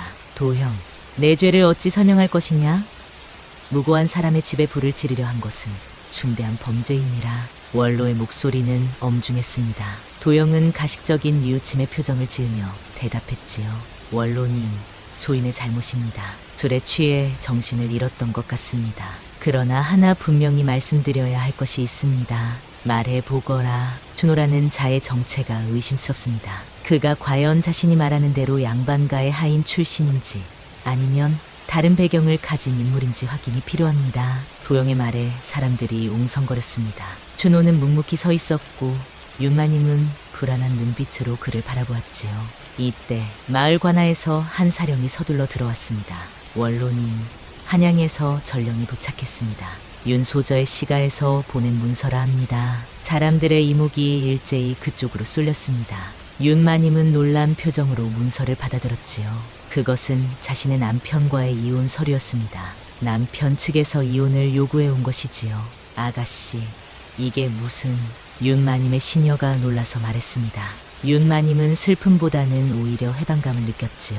그녀의 혼인은 가문의 이익을 위한 정략 결혼이었고 실제로는 오래전부터 부부의 연을 끊고 살아왔던 것입니다. 그런데 그 서류 뒤에 다른 문서가 함께 들어 있었습니다. 오래된 양피지에 쓰인 글씨였지요. 윤마님이 그것을 펼쳐 읽기 시작했고 읽어내려 갈수록 그녀의 얼굴이 창백해졌습니다. 이것은... 윤마님의 손이 떨렸습니다. 그녀는 천천히 고개를 들어 춘호를 바라보았지요. 그리고 떨리는 목소리로 말했습니다. 당신은 윤대감의 서자였군요. 사람들 사이에서 놀라움의 탄성이 흘러나왔습니다. 춘호의 얼굴은 굳어졌고 도영은 믿을 수 없다는 표정을 지었지요. 무슨 말씀이십니까? 그자가 양반의 피를 이었다고요? 도영의 목소리가 날카로웠습니다. 윤마님은 천천히 문서를 들어보이며 말했지요. 이 문서는 내 시아버지인 윤 대감께서 남기신 것입니다. 여기에는 춘호가 대감의 첩이 낳은 아들이라는 사실이 기록되어 있습니다. 어린 시절 저를 연못에서 구한 후 하인의 신분으로 양반 규수를 만졌다는 이유로 쫓겨났던 것이지요. 춘호는 고개를 숙인 채 침묵했습니다. 오랜 세월 숨겨온 비밀이 밝혀진 순간이었지요. 윤마님은 문서를 들고 춘호에게 다가갔습니다. 당신은 왜 그 사실을 말하지 않았습니까? 왜 자신의 정체를 숨겼습니까? 춘호는 깊은 한숨을 내쉬고 고개를 들었습니다. 그의 눈에는 오랜 세월의 아픔이 담겨 있었지요. 무슨 소용이 있었겠습니까, 마님. 저는 서자일 뿐, 그것도 쫓겨난 서자였습니다. 대감께서는 제가 마님을 구했다는 이유로 노여워하셨고 그 자리에서 저를 내쫓으셨지요. 감히 상전의 딸에게 손을 대었느냐며. 춘호의 말에 윤마님의 눈에서 눈물이 흘러내렸습니다. 그녀는 문서를 꼭 쥐며 말했지요. 그런데 왜 시아버지께서 이제 와서 이 문서를 보내셨을까요? 그때 전령이 다시 한마디 덧붙였습니다. 윤대감께서 돌아가시기 전 이 문서를 전하라는 유언을 남기셨다고 합니다. 마님께서 재혼을 결정하실 때 이 사실을 알려드리라는.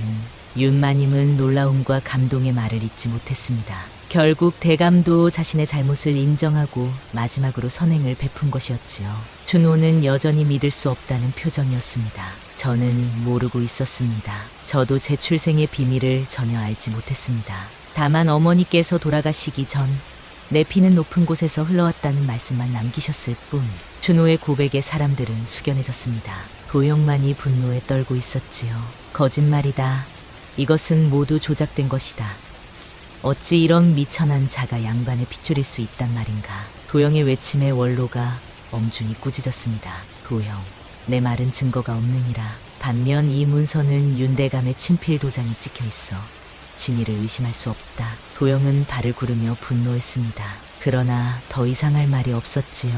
윤마님은 천천히 춘호에게 다가가 그의 손을 잡았습니다. 이제 모든 것이 분명해졌습니다. 당신이 그날 저를 구한 소년이었군요. 그리고 운명은 우리를 다시 만나게 했습니다. 춘호의 눈에서도 눈물이 흘러내렸습니다. 오래전부터 그는 윤마님을 기다려왔던 것이지요. 그 연못과 초가집에서 그녀가 언젠가 자신을 알아보기를 바라며 윤마님은 춘호의 손을 꼭 잡고 원로들 앞에 나섰습니다. 그리고 단호한 목소리로 말했지요. 원로님들, 제가 결정을 내렸습니다. 저는 춘호 씨와 혼인하고자 합니다. 사람들 사이에서 놀라움의 탄성이 다시 한번 흘러나왔습니다. 도영은 분노로 얼굴이 일그러졌지요. 안 됩니다. 그자는 서자일 뿐입니다. 아무리 양반의 핏줄이라 해도 정실 부인과 혼인할 수는 없습니다. 윤마님은 도영을 차갑게 바라보며 말했습니다. 도영 나리께서는 왜 그리 분노하시는지요? 나리 역시 서자가 아니십니까? 도영의 얼굴이 하얗게 변했습니다. 그의 비밀이 공개된 것이지요.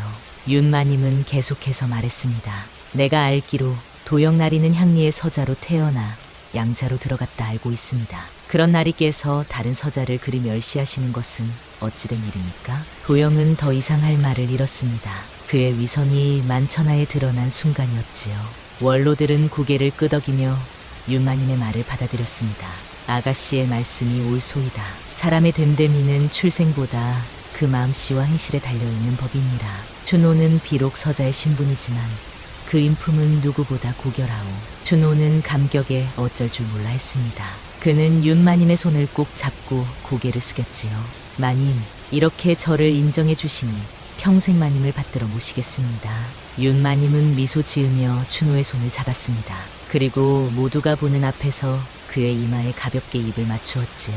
새벽 이슬을 머금은 꽃잎 같은 그 입맞춤에 춘호의 가슴은 꽃봉우리처럼 부풀어 올랐습니다. 이제 우리의 새로운 인연이 시작되는 것이군요. 윤마님의 말에 춘호는 고개를 끄덕였습니다. 오랜 세월 그가 간직해온 비밀이 마침내 빛을 보게 된 순간이었지요. 도영은 분노와 수치심에 떨며 자리를 떠났습니다. 그러나 그의 눈빛에는 여전히 복수심이 불타고 있었습니다. 마을 원로들은 춘호와 윤마님의 혼인을 축하해 주었습니다. 비록 세간의 이목이 집중될 수 있는 일이었지만 원로들의 지지는 큰 힘이 되었지요.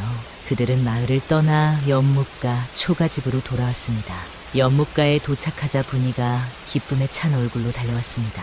그녀는 이미 소식을 들었던 것이지요. 오라버니, 언니, 정말 결혼하시는 거예요? 분이도 축하해도 되나요? 춘호는 웃으며 분이를 안아들었습니다. 그리고 윤마님을 바라보며 말했지요. 이제 우리 가족이 되었구나, 분이야. 분이는 기쁨에 찬 눈으로 두 사람을 번갈아 바라보았습니다. 그리고 천진난만하게 물었지요. 그럼 분이가 언니를 뭐라고 불러야 할까요? 윤마님은 미소 지으며 분이의 머리를 쓰다듬었습니다. 그냥 언니라고 부르렴. 이제 우린 모두 한 가족이니까. 분이는 기쁨에 찬 얼굴로 고개를 끄덕였습니다. 그리고 춘호의 귀에 속삭였지요. 오라버니, 분이가 말했죠. 오라버니가 정말 좋아하는 사람이라면 강도 건널 수 있다고요. 보세요. 분이 말이 맞았죠? 춘호는 웃음을 터뜨렸습니다. 그리고 분이를 아는 채 윤마님을 바라보았지요. 두 사람의 눈빛 속에는 이제 더 이상 슬픔이나 불안이 아닌 희망과 사랑이 가득했습니다. 이튿날 아침 마을 전체가 충격적인 소식으로 술렁였습니다. 도영이 밤중에 관아의 창고에 불을 지르고 도망쳤다는 소식이 전해진 것이지요. 다행히 큰 불은 아니었지만 이제 도영의 죄는 더 이상 가벼운 것이 아니었습니다. 원로들은 급히 회의를 소집했고 춘호와 윤마님도 참석하라는 전가를 받았지요. 이 일은 반드시 엄중히 다뤄야 할 것이니라. 도영이 어디로 도망쳤는지 찾아내야 한다. 원로의 목소리는 무거웠습니다. 그때 한 마을 사람이 뛰어들어왔지요. 도영이가 산 입구에서 발견되었습니다. 그가 춘호 씨의 초가로 향하고 있다고 합니다. 모두가 놀라 일어섰습니다. 춘호는 윤마님을 바라보며 말했지요. 마님, 여기서 기다리십시오. 제가 가보겠습니다. 그러나 윤마님은 고개를 저었습니다. 그녀의 눈빛은 단호했지요. 함께 가겠습니다. 이제 우리는 한 배를 탄 사람입니다. 두 사람은 서둘러 초가집으로 향했습니다. 마을 원로들과 여러 사람들도 뒤를 따랐지요. 잔길을 오르는 동안 춘호의 마음은 무거웠습니다. 도영이 무슨 짓을 벌일지 예측할 수 없었기 때문이지요. 초가집에 도착했을 때 놀라운 광경이 펼쳐졌습니다. 도영은 이미 그곳에 와 있었지만 방화를 하거나 집을 부수는 대신 연못가에 무릎을 꿇고 앉아 있었지요. 그의 옆에는 분이가 서 있었습니다. 도형 나리, 왜 이러십니까? 춘호가 조심스레 다가가며 물었습니다. 도영은 천천히 고개를 들었고 그의 눈에는 눈물이 고여 있었지요. 내가 잘못했소. 그동안 질투와 교만으로 눈이 멀어 있었소. 도영의 고백에 모두가 놀랐습니다. 윤마님은 분이에게 다가가 물었지요. 분이야, 무슨 일이 있었니? 분이는 해맑게 웃으며 대답했습니다. 분이가 도영 아저씨를 만났어요. 아저씨가 칼을 들고 오라버니 집으로 가고 있었는데 분이가 말했죠. 아저씨도 서자라면서 왜 오라버니를 미워하세요? 모두 같은 하늘 아래 사는 사람들인데. 그랬더니 아저씨가 갑자기 울기 시작했어요. 윤마님은 놀라움의 말을 잇지 못했습니다. 어린아이의 순수한 말 한마디가 도영의 완고한 마음을 녹인 것이지요. 도영은 천천히 일어나 춘호에게 절을 했습니다. 내가 그대에게 큰 잘못을 저질렀소. 용서를 구하지는 않겠소. 다만 떠나기 전에 한 가지 고백을 하고 싶었소. 말씀하십시오. 나도 서자로 태어나 온갖 수모를 견디며 살아왔소. 그런데 그대가 나보다 더 훌륭한 출신이라는 사실이 밝혀지자 질투심에 사로잡혀 이성을 잃었던 것이오. 나는 그대를 보며 내 자신의 부끄러운 모습을 보았던 것이오. 도영의 고백에 사람들은 숙연해졌습니다. 춘호는 잠시 생각하다가 도영에게 다가가 그의 어깨를 잡았지요. 도형 나리, 우리 모두 각자의 아픔을 안고 살아갑니다. 저 역시 오랜 세월 제 출생의 비밀을 알지 못한 채 살아왔습니다. 하지만 이제는 알았습니다. 중요한 것은 피가 아니라 마음이라는 것을. 춘호의 말에 도영의 눈에서 눈물이 흘러내렸습니다. 윤마님도 다가와 도영을 위로했지요. 도형 나리, 아직 늦지 않았습니다. 새롭게 시작하시면 됩니다. 그러나 도영은 고개를 저었습니다. 그의 눈에는 이미 결심이 서 있었지요. 이제 저는 떠나겠습니다. 저지른 죄를 속죄하기 위해 멀리 떠나 수행자의 길을 걷고자 합니다. 원로님들, 제 죄를 용서해 주십시오. 원로들은 서로 눈빛을 교환했습니다. 그리고 가장 연장자인 원로가 말했지요. 도영아, 내가 진정으로 뉘우치고 있다면 우리는 내 새로운 출발을 축복하겠다. 그러나 먼저 내가 저지른 일에 대한 책임을 져야 할 것이니라. 도영은 고개를 숙이며 수긍했습니다. 그는 춘호와 윤마님에게 마지막 작별 인사를 건넸지요. 두 분의 앞날에 행복이 깃들기를 바랍니다. 그리고 분이야, 고맙다. 내 말이 이 어리석은 아저씨의 눈을 뜨게 해주었구나. 분이는 해맑게 웃으며 도영에게 작은 야생화 한 송이를 건넸습니다. 도영은 그 꽃을 받아들고 쓸쓸히 떠났지요. 사람들은 그가 산을 내려가는 뒷모습을 바라보며 각자의 생각에 잠겼습니다. 이후 마을 원로회의에서는 중대한 결정이 내려졌습니다. 도영은 마을 족보에서 파문되고 추방되었지만 그의 죄는 참작되어 더 이상의 처벌은 면제되었지요. 그리고 춘호의 신분에 관해서는 윤대감의 문서에 의거하여 그를 정식으로 윤춘호라는 이름으로 인정하기로 했습니다. 오늘부터 너는 윤춘호라 불리게 될 것이니라. 비록 서자의 신분이지만 그 누구도 내 출신을 이유로 너를 업신여길 수 없을 것이다. 원로의 선언의 춘호, 이제는 윤춘호가 된 그는 깊이 고개를 숙였습니다. 그의 눈에는 감격의 눈물이 고였지요. 평생 이 은혜를 잊지 않겠습니다. 마침내 윤마님은 마을 사람들 앞에서 당당히 선언했습니다.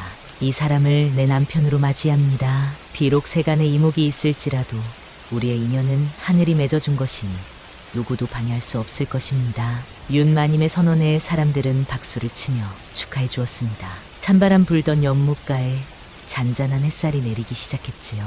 윤춘호와 윤마님은 서로의 손을 맞잡았고 그 손길에는 이제 더 이상 두려움이 없었습니다. 그날 저녁 연못가 초가집에서는 작은 잔치가 열렸습니다. 마을 사람들이 음식과 술을 가져와 두 사람의 새로운 출발을 축하해 주었지요. 분이는 기쁨에 찬 얼굴로 춤을 추며 노래했습니다. 오라버니와 언니가 이제 부부가 된대요. 분이는 정말 기뻐요. 사람들은 그 순진한 노래에 웃음을 터뜨렸습니다. 윤춘호는 연못가에 앉아 하늘을 바라보았지요. 오늘따라 별들이 유난히 밝게 빛나는 것 같았습니다. 생각해보니 우리 인연은 참 기묘하군요. 윤마님이 다가와 그의 옆에 앉았습니다. 윤춘호는 미소 지으며 고개를 끄덕였지요. 저는 항상 이 연못가에 앉아 별을 세며 기다렸습니다. 언젠가 마님께서 저를 알아보실 날을, 그 긴 세월을 어떻게 기다리셨습니까? 인연이란 것은 끊어지지 않는 법이라 믿었지요. 비록 제 신분이 천하더라도 마님을 향한 마음만은 변함없었습니다. 윤마님은 윤춘호의 손을 꼭 잡았습니다. 그녀의 눈에는 깊은 감동이 서려 있었지요. 이제는 더 이상 기다리지 않아도 됩니다. 함께 걸어갈 테니까요. 두 사람의 시선이 마주쳤을 때 연못 위로 별빛이 반사되어 마치 물 위에 별들이 떠 있는 것 같은 광경이 펼쳐졌습니다. 그 아름다운 순간 두 사람은 서로에게 평생을 약속했지요. 한편 마을을 떠난 도영은 먼 산사에 도착했습니다. 그는 모든 것을 내려놓고 새로운 삶을 시작하기로 결심했지요. 어쩌면 그의 방황하던 마음도 이제야 비로소 평화를 찾을 수 있을지도 모릅니다. 나도 언젠가는 저들처럼 참된 행복을 찾을 수 있을까? 도영의 중얼거림은 산바람에 실려 멀리 사라졌습니다. 그리고 그날 밤 모든 이들의 마음에는 각자의 별빛이 새롭게 빛나기 시작했지요. 가을이 깊어가던 어느 날이었습니다. 연못과 초가집 주변은 온통 붉고 노란 낙엽으로 물들어 있었지요. 마치 대지가 혼례를 위해 비단을 깔아놓은 듯했습니다. 마을 사람들은 그 아름다운 가을 풍경 속에서 윤춘호와 윤마님의 혼례를 준비하기 시작했습니다. 마님, 한양의 큰 저택에서 크게 혼례를 올리는 것이 마땅하지 않을까요? 시녀의 물음에 윤마님은 고개를 저었습니다. 그녀의 눈빛은 확고했지요. 아니요. 우리의 인연이 시작된 이곳에서 혼례를 올리고 싶습니다. 화려한 의식보다는 진심이 담긴 혼례가 더 값진 법이지요. 윤마님의 뜻에 따라 혼례는 초가집 앞마당에서 간소하게 치르기로 했습니다. 비록 규모는 작았으나 그 정성만큼은 어느 대가의 혼례보다 뜨거웠지요. 마을 사람들은 저마다의 재주를 발휘하여 혼례 준비를 도왔습니다. 노인들은 마을에서 가장 경사스러운 날을 택했고 부녀자들은 정성껏 음식을 준비했습니다. 아이들은 분위를 따라 들꽃을 따서 초가집과 마당을 장식했지요. 윤춘호는 처음으로 자신의 이름에 당당함을 느끼며 신랑의 예복을 준비했습니다. 오라버니, 정말 멋져 보여요. 마치 진짜 양반님 같아요. 분이의 천진난만한 칭찬에 윤춘호는 웃음을 터뜨렸습니다. 사실 그는 윤마님 앞에 설 자격이 있을지 여전히 두려움이 있었지요. 오랜 세월 노비의 신분으로 살아온 그에게 당당히 신랑으로 서는 것은 꿈만 같은 일이었습니다.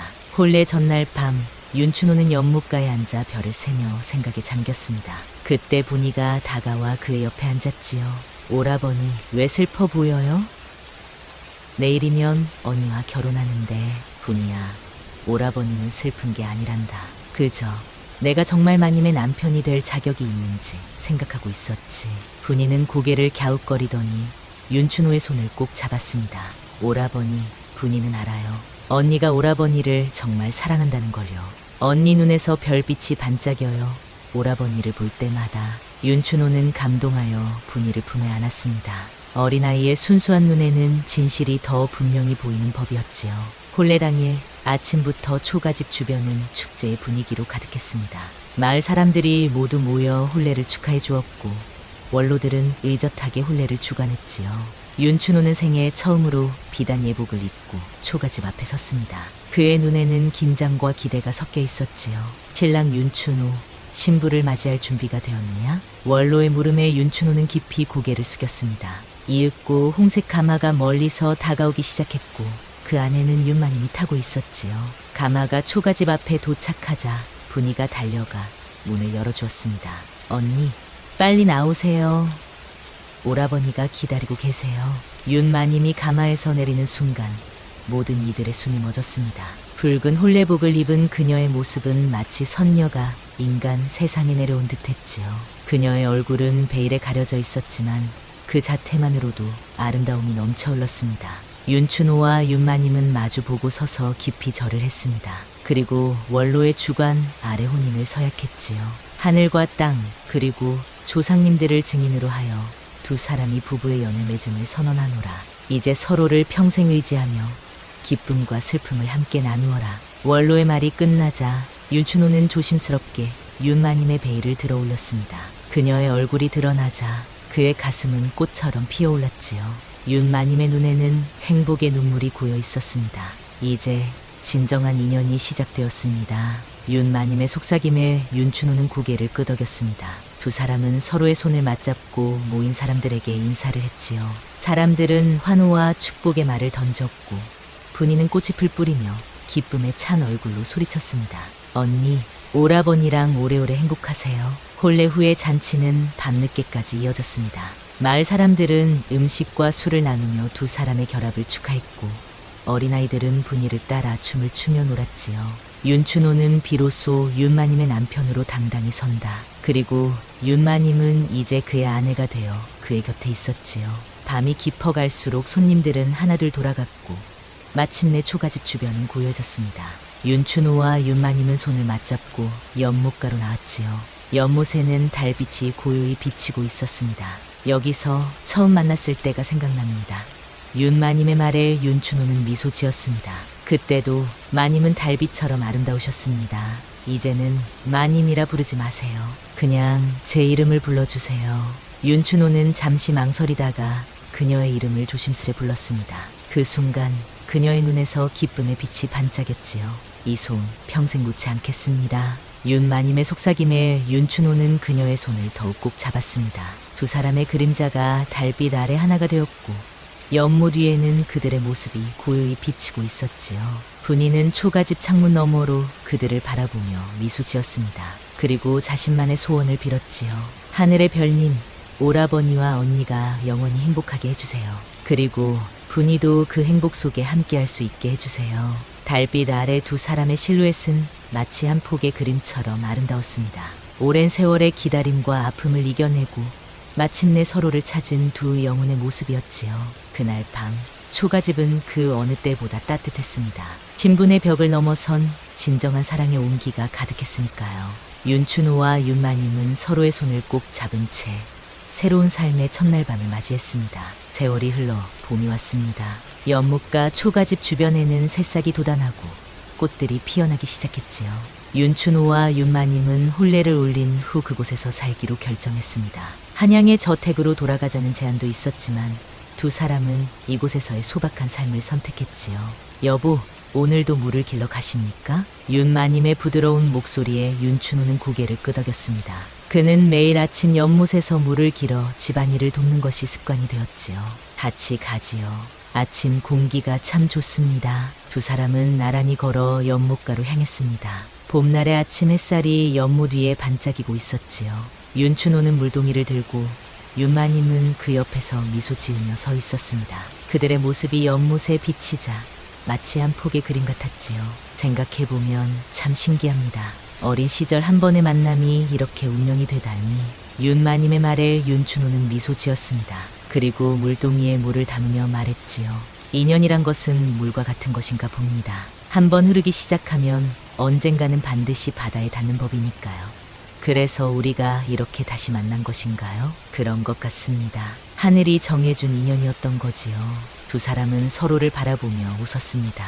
그때 멀리서 분이의 목소리가 들려왔지요. 오라버니, 언니, 빨리 오세요. 마을에서 좋은 소식이 왔어요. 분이는 숨을 헐떡이며 달려왔습니다. 그녀의 손에는 한 장의 편지가 들려 있었지요.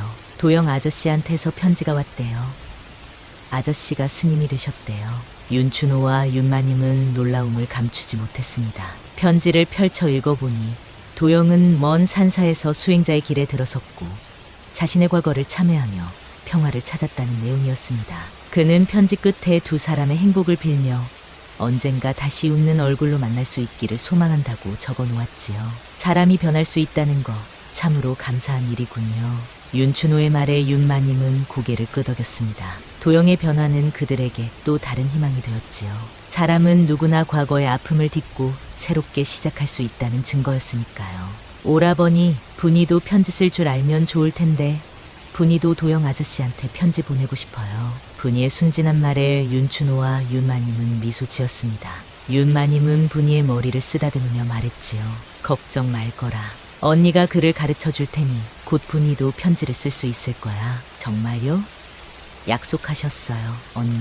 분이는 기쁨에 찬 얼굴로 뛰어다녔습니다. 그녀의 모습을 바라보며 윤춘호와 윤마님은 따뜻한 눈빛을 교환했지요. 비록 자신들의 아이는 아직 없었지만 분이는 이미 그들에게 소중한 가족이 되어 있었습니다. 시간이 흐를수록 초가집은 더욱 아늑해졌습니다.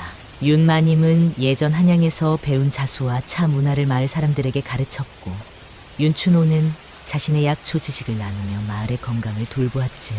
그들의 집은 마을의 작은 배움터가 되었고, 많은 사람들이 찾아와 지식과 웃음을 나누었습니다. 여보, 오늘도 많은 사람들이 오겠군요. 떡을 좀 더 준비해야겠습니다. 윤마님의 말에 윤춘호는 미소를 지었습니다. 그는 이제 더 이상 자신의 신분이나 과거에 대한 고민 없이 당당하게 마을 사람들과 어울릴 수 있었지요. 마님, 이제 우리 집이 마을에서 가장 북적이는 곳이 되었습니다. 예전에는 상상도 못했던 일이지요. 그것이 바로 인연의 힘이 아닐까요? 모든 만남은 이유가 있는 법이니까요. 여름이 오고 연못가에는 연꽃이 피기 시작했습니다. 분홍빛 연꽃 위로 이슬이 맺히는 모습은 마치 하늘의 축복 같았지요. 윤춘호와 윤마님은 종종 연못가에 앉아 그 아름다운 풍경을 바라보곤 했습니다. 여보, 저 연꽃을 보십시오. 비록 진액 속에서 태어났지만 그 꽃은 맑고 향기롭지 않습니까? 윤춘호의 말에 담긴 뜻을 알아차린 윤마님은 그의 손을 꼭 잡았습니다. 그리고 조용히 말했지요. 그래서 더 아름다운 것입니다. 시련을 이겨낸 꽃이니까요. 두 사람의 대화 속에는 깊은 공감이 담겨 있었습니다. 그들 역시 신분의 벽과 오해, 갈등이라는 진액을 딛고 피어난 연꽃 같은 존재였으니까요. 그들의 사랑은 더 이상 설명이 필요 없는, 그저 바라보는 것만으로도 알 수 있는 진실이었습니다. 가을이 다시 찾아왔을 때 마을에서는 추수감사제가 열렸습니다. 모든 사람들이 한 해의 풍요로움에 감사하며 음식과 이야기를 나누는 날이었지요. 윤춘호와 윤마님도 초가집에서 준비한 음식을 가지고 마을 광장으로 향했습니다. 오라버니, 언니, 여기 이쪽이에요. 분이가 손을 흔들며 그들을 불렀습니다. 그녀 옆에는 마을 아이들이 모여 있었고 모두 분이를 따라 노래를 부르고 있었지요. 윤춘호와 윤마님은 그 모습을 보며 행복한 미소를 지었습니다. 분이가 벌써 저렇게 많은 친구들을 만들었군요. 그 아이는 원래 사람들을 모으는 재주가 있지요. 마치 작은 빛처럼 사람들의 마음을 밝게 해주는 아이입니다. 축제의 밤이 깊어가며 마을 사람들은 모닥불 주위에 모여 예시하기를 나누기 시작했습니다. 그때 한 원로가 윤춘호에게 말을 걸었지요. 윤도령, 우리에게도 한 가지 이야기를 들려주시지요. 도령과 마님의 인연 이야기 말입니다. 사람들이 호기심 어린 눈빛으로 바라보자 윤춘호는 잠시 망설이다가 고개를 끄덕였습니다. 그리고 조용히 이야기를 시작했지요. 옛날 옛적 한 연못가에 어린 소년이 살았습니다. 그 소년은 신분이 낮아 자신의 마음을 표현할 수 없었지요. 그러던 어느 날 소년은 연못에 빠진 한 아가씨를 구하게 되었습니다. 윤춘호의 이야기에 사람들은 숨을 죽이며 귀를 기울였습니다. 그의 말 한마디 한마디에는 오랜 세월의 그리움과 인내, 그리고 마침내 찾아온 행복이 담겨 있었지요. 윤마님은 그의 이야기를 들으며 눈시울을 붉혔습니다. 그리하여 소년과 아가씨는 오랜 세월이 지난 후 다시 만나게 되었고 하늘이 맺어준 인연임을 깨닫게 되었습니다. 신분의 벽을 넘어 진정한 마음으로 서로를 바라보게 된 것이지요. 이야기가 끝나자 마을 사람들은 감동의 박수를 보냈습니다. 그들은 윤춘호와 윤마님의 이야기에서 희망을 보았지요. 어떤 어려움이 있어도 진정한 인연은 결국 하나로 만난다는 교훈을. 그날 밤 집으로 돌아가는 길에 윤춘호와 윤마님은 손을 맞잡고 걸었습니다. 분이는 그들 앞에서 달빛을 따라 춤을 추듯거렸지요. 저녁 하늘에는 별들이 가득했고 그 빛은 마치 축복처럼 그들 위에 내리고 있었습니다. 여보, 우리의 이야기가 이제는 마을의 전설이 되었네요. 윤마님의 말에 윤춘호는 미소 지었습니다. 그리고 조용히 대답했지요. 우리의 이야기는 이제 시작일 뿐입니다. 앞으로 더 많은 추억과 기쁨을 만들어갈 테니까요. 초가집에 도착하자 연못 위로 달빛이 고요히 비치고 있었습니다. 그 모습이 마치 또 하나의 세상을 비추는 듯했지요. 윤춘호는 문득 생각했습니다. 연못은 그들의 과거와 현재, 그리고 미래를 모두 담고 있는 듯했습니다. 처음 만난 곳도, 다시 만난 곳도, 그리고 지금 함께 살아가는 곳도 모두 연못가였으니까요. 인연은 끊어지지 않고 이어지는 것, 마치 이 연못처럼 말입니다. 윤춘호의 말에 윤마님은 고개를 끄덕였습니다. 그리고 분이의 손을 잡고 집 안으로 들어갔지요. 초가집의 창문으로 온기 가득한 빛이 새어나왔고 그 빛은 연못 위에 부드럽게 퍼졌습니다. 연못은 침묵한 채 그들의 이야기를 담고 있었습니다. 그리고 그 위로 또 하나의 연꽃이 피어나기 시작했지요. 이것이 바로 인연의 힘이었습니다. 신분이 아니라 마음을 다해 지킨 사람이 결국 가장 귀한 자리에 서게 된다는 진실이 그 연꽃에 담겨 있었습니다. 밤이 깊어갈수록 초가집의 불빛은 더욱 따뜻해졌습니다. 그리고 그 불빛은 마치 등대처럼 어둠 속에서 길을 잃은 이들에게 희망을 전하고 있었지요.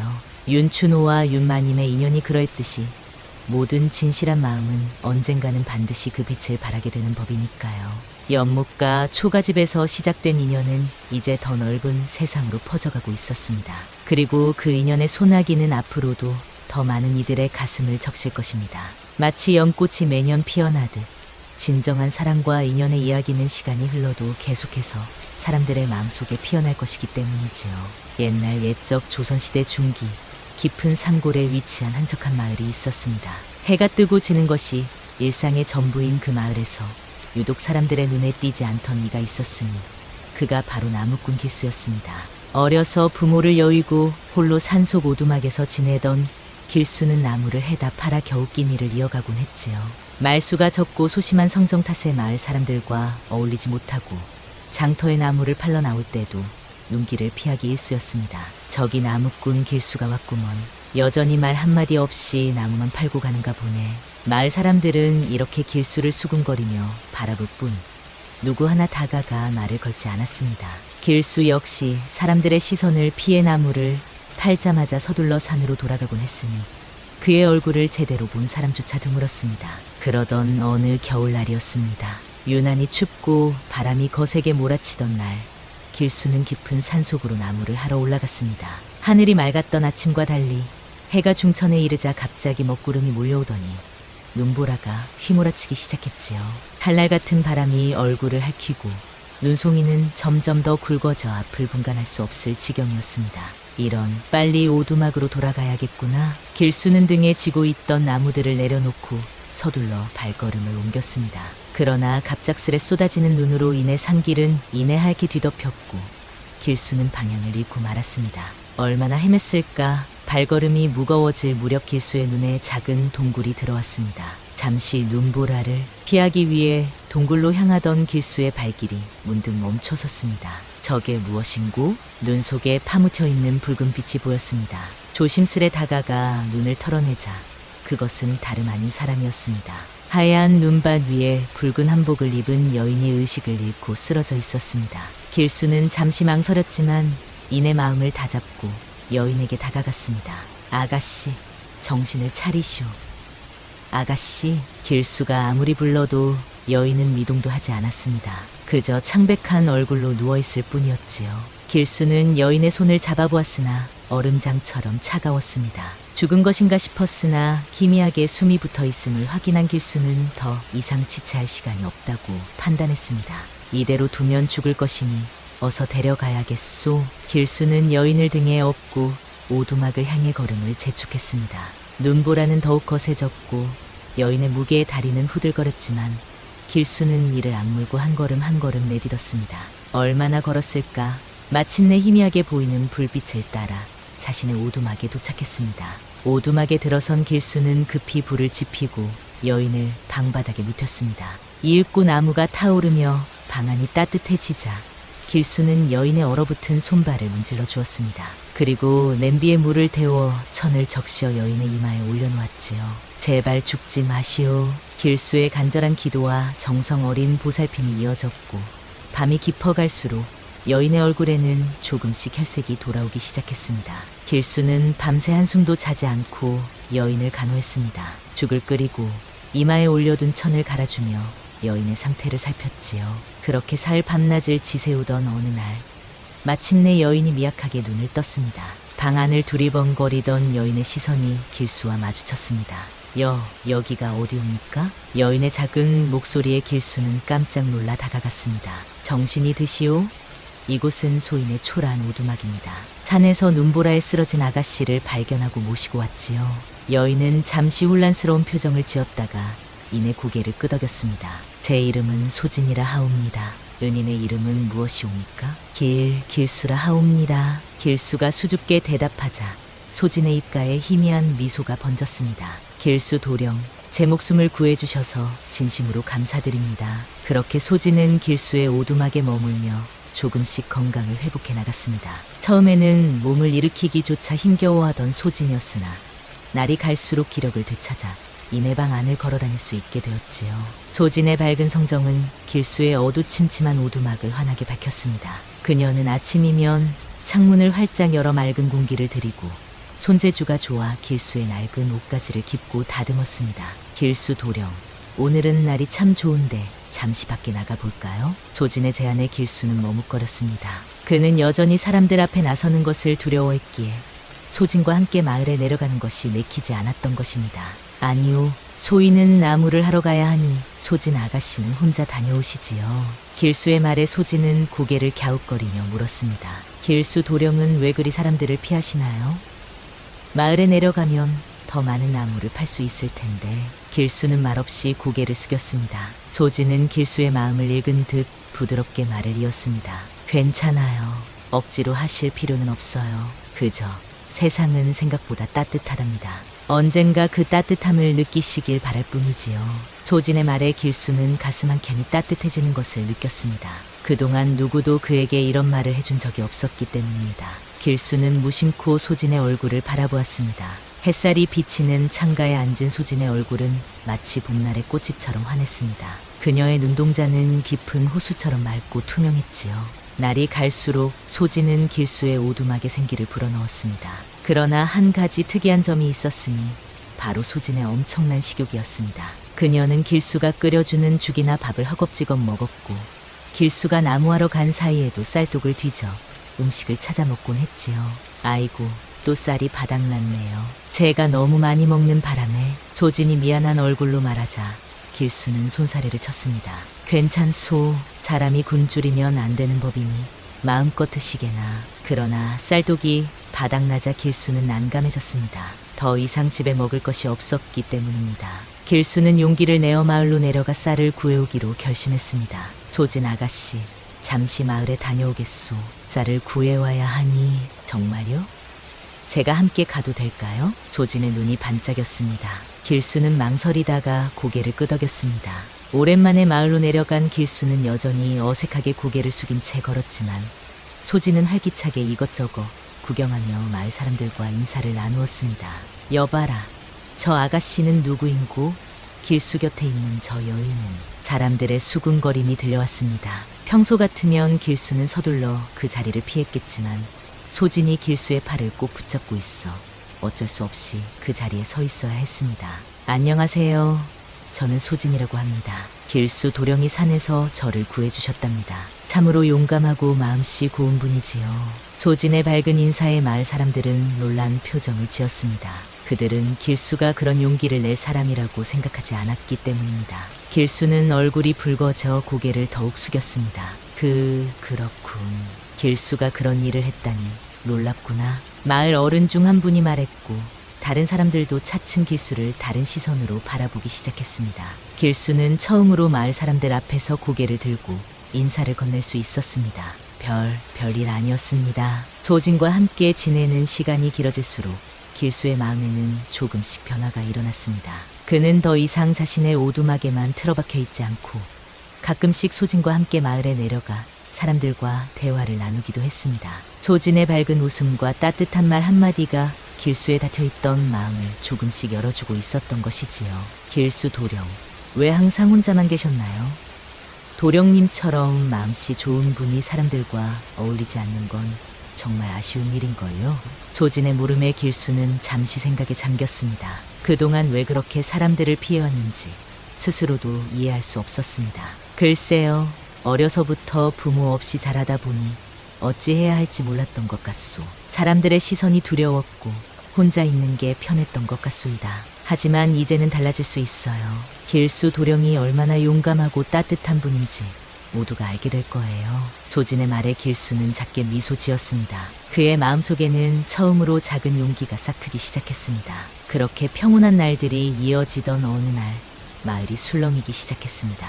산 아래 농가의 소가 무언가에 물려 죽었다는 소식이 전해진 것입니다. 마을 주민들이 현장을 살펴보니 땅에는 커다란 발톱 자국이 선명하게 남아 있었지요. 호랑이다. 호랑이가 내려왔구나. 마을 사람들은 공포에 질려 서로를 바라보았습니다. 호랑이는 예로부터 사람을 잡아먹는 맹수로 두려움의 대상이었으니 이 소식은 마을 전체를 불안에 떨게 했습니다. 조진과 길수 역시 이 소식을 들었습니다. 큰일이군요. 호랑이가 내려오면 사람도 해칠 수 있을 텐데. 조진의 말에 길수는 걱정스러운 표정을 지었습니다. 그날 밤 마을 사람들은 횃불을 들고 모여 호랑이를 쫓기 위한 방법을 논의했습니다. 그러나 누구도 선뜻 산에 올라가 호랑이를 쫓겠다고 나서지 않았지요. 그래도 누군가는 나서야 하지 않겠소? 이대로 두면 우리 가축뿐 아니라 사람까지 해칠 수 있소. 마을 어른 중 한 분이 말했지만 여전히 침묵만 이어졌습니다. 그때였습니다. 모두의 예상을 깨고 길수가 조용히 자리에서 일어났습니다. 제가 가보겠습니다. 사람들은 놀란 눈으로 길수를 바라보았습니다. 늘 소심하고 말이 없던 나무꾼이 갑자기 호랑이를 쫓겠다고 나선 것이니 믿기지 않았던 것입니다. 자네가? 길수? 그러나 호랑이는 무시무시한 짐승이라네. 혼자서는 위험할 테니. 마을 어른의 말에 길수는 고개를 끄덕였습니다. 알고 있습니다. 그러나 저는 산길을 누구보다 잘합니다. 또한 나무를 하며 틈틈이 함정을 파는 법도 배웠으니 한번 시도해보겠습니다. 마을 사람들은 반신반의하는 눈치였지만 다른 방도가 없었기에 길수의 제안을 받아들였습니다. 집으로 돌아온 길수를 소진이 걱정스러운 얼굴로 맞이했습니다. 정말 가실 건가요? 너무 위험하지 않을까요? 길수는 소진의 걱정 어린 눈빛을 마주하며 조용히 대답했습니다. 가야만 합니다. 이대로 두면 더 많은 피해가 생길 테니까요. 그리고 길수는 잠시 말을 멈추었다가 이어 말했습니다. 조진 아가씨 덕분에 조금 용기를 낼 수 있게 되었소이다. 조진은 잠시 생각에 잠기더니 결심한 듯 말했습니다. 그렇다면 제가 도움이 될 만한 것을 알려드릴게요. 호랑이의 발자국을 따라가는 법을 알고 있어요. 눈 위에 찍힌 발자국의 방향과 깊이를 보면 호랑이가 어디로 향했는지 얼마나 큰지 알 수 있답니다. 길수는 놀라움을 감추지 못했습니다. 조진이 그런 지식을 가지고 있다니 의외였습니다. 조진은 상세히 호랑이의 습성과 발자국을 읽는 법을 알려주었고 길수는 그 지식을 머릿속에 새겼습니다. 다음 날 이른 아침 길수는 도끼와 밧줄을 챙겨 산으로 향했습니다. 조진이 알려준 대로 그는 눈 위에 찍힌 발자국을 주의 깊게 살폈습니다. 발자국은 뚜렷했고 그 방향은 산 중턱의 바위굴로 향하고 있었습니다. 길수는 조심스럽게 발자국을 따라 산을 올랐습니다. 심장은 두근거렸지만 그의 발걸음은 흔들림이 없었습니다. 얼마나 올랐을까? 마침내 큰 바위굴 앞에 도착했습니다. 길수는 주변을 살피다가 굴입구 옆에 웅크리고 있는 거대한 호랑이를 발견했습니다. 이런, 길수의 심장이 요동쳤습니다. 호랑이는 생각보다 훨씬 컸고 그 날카로운 이빨과 발톱은 공포 그 자체였습니다. 길수는 잠시 뒤로 물러나고 싶은 충동을 느꼈지만 곧 마음을 다잡았습니다. 이대로 물러서면 마을은 더 큰 위험에 처할 것이다. 조진 아가씨와 마을 사람들을 위해서라도 길수는 주변의 나무와 덩굴을 이용해 함정을 만들기 시작했습니다. 그는 나무꾼으로서의 기술을 살려 교묘하게 덫을 설치했고 호랑이가 지나갈 만한 길목에 함정을 파놓았습니다. 그렇게 며칠을 기다린 끝에 마침내 호랑이가 함정에 빠지는 데 성공했습니다. 잡았다. 길수의 외침과 함께 호랑이의 포효가 산을 뒤흔들었습니다. 길수는 서둘러 마을로 내려가 사람들을 불러 모았고 마을 남자들은 함께 올라가 함정에 빠진 호랑이를 포획했습니다. 길수가 해냈구나. 저 소심하던 나무꾼이 호랑이를 잡다니. 마을 사람들은 놀라움을 금치 못했습니다. 호랑이를 마을로 끌고 내려오자 사람들은 환호했고 길수는 영웅으로 떠올랐습니다. 평소에는 눈길조차 주지 않던 사람들이 이제는 길수에게 다가와 등을 두드리며 칭찬을 아끼지 않았지요. 정말 대단하오. 길수 자네가 우리 마을을 구했소. 길수는 쑥스러움에 고개를 숙였지만 그의 마음속에는 뿌듯함이 가득했습니다. 조지는 그런 길수를 바라보며 환하게 웃었습니다. 봐요. 제가 말했잖아요. 길수 도령은 정말 용감한 분이라고요. 그날 이후 길수는 마을에서 호랑이를 잡은 용감한 나무꾼으로 불리기 시작했습니다. 더 이상 사람들이 그를 피하지 않았고 오히려 길수를 존경하고 따르는 이들이 많아졌습니다. 길수는 점차 사람들 앞에서도 당당하게 말할 수 있게 되었고 마을 일에도 적극적으로 참여하기 시작했습니다. 호랑이 사건 이후 얼마 지나지 않아 마을에는 또 다른 시련이 찾아왔습니다. 봄이 깊어갈 무렵 하늘에서 단 한 방울의 비도 내리지 않았습니다. 처음에는 잠시 비가 오지 않는다 생각했지만 그 가뭄은 점점 심해져 갔습니다. 논바닥은 갈라지고 밭은 메말라 농작물들이 시들어갔지요. 이대로 가다가는 모내기도 못하고 올해 농사를 망치게 생겼구나. 마을 사람들은 한숨을 내쉬며 걱정했습니다. 어느 날 마을 어른들이 모여 대책을 논의하던 자리에 길수도 참석했습니다. 예전 같으면 감히 끼어들지 못했을 테지만 지금의 길수는 달랐습니다. 기우제를 지내는 것은 어떨까요? 하늘에 비를 내려달라고 기도를 올리면 한 어른이 제안하자 다들 고개를 끄덕였습니다. 하지만 길수는 생각에 잠겨 있다가 조심스럽게 입을 열었습니다. 기우제도 좋지만 제가 산을 다니며 알게 된 것이 있습니다. 산 중턱에 작은 샘이 있는데 그곳에 물이 마르지 않았습니다. 만약 그 샘에서 물기를 내어 마을로 끌어온다면 길수의 말에 사람들은 의아한 눈빛을 보냈습니다. 산에서 물을 끌어온다는 것이 가능할까 싶었기 때문입니다. 그러나 다른 방법이 없었기에 마을 원님은 길수의 제안을 받아들이기로 했습니다. 좋소, 한번 시도해 봅시다. 길수, 그대가 앞장서 주시오. 길수는 자신의 제안이 채택되자 조금 놀랐지만 곧 마음을 다잡고 일에 착수했습니다. 마을 사람들과 함께 산으로 올라간 길수는 자신이 알고 있던 센터를 가리켰습니다. 여기서부터 물기를 내려가면 됩니다. 그러나 쉬운 일이 아닐 것입니다. 바위를 깨고 나무를 베어내야 하니 사람들은 길수를 믿고 작업을 시작했습니다. 길수는 앞장서서 산길을 개척했고 마을 남자들은 땀을 흘리며 바위를 깨고 흙을 파냈습니다. 소진도 물과 음식을 날라 일꾼들을 도왔지요. 작업은 생각보다 험난했습니다. 바위가 단단히 깨지지 않거나 땅이 너무 말라 무너지는 일도 있었습니다. 그럴 때마다 사람들은 낙담했지만 길수는 포기하지 않고 새로운 방법을 찾아냈습니다. 이쪽으로 길을 내면 어떨까요? 비록 돌아가는 길이지만 경사가 완만해 물이 더 잘 흐를 것 같습니다. 길수의 지혜로운 판단과 끈기 있는 모습에 사람들은 감탄했습니다. 예전에 소심하고 말없던 나무꾼은 온데간데 없고 이제 그는 마을을 이끄는 지도자의 모습을 보이고 있었습니다. 며칠 밤낮을 가리지 않고 일한 끝에 마침내 산중턱의 샘물이 마을로 흘러들기 시작했습니다. 처음에는 가느다란 물줄기였지만 점차 그 양이 늘어 작은 개울을 이루었습니다. 마을 사람들은 기쁨의 함성을 질렀습니다. 물이다. 물이 흐른다. 사람들은 서로를 껴안으며 기뻐했고 길수에게 깊은 감사를 표했습니다. 원님은 길수의 손을 꼭 잡으며 말했습니다. 길수, 자네가 없었다면 우리 마을은 큰 시련을 겪었을 것이네. 정말 고맙네. 길수는 수줍게 웃으며 고개를 숙였습니다. 그의 곁에 선 소진은 길수의 변화를 지켜보며 뿌듯한 미소를 띄었습니다. 길수 도령, 정말 대단해요. 마을 사람들이 모두 도령님을 존경한답니다.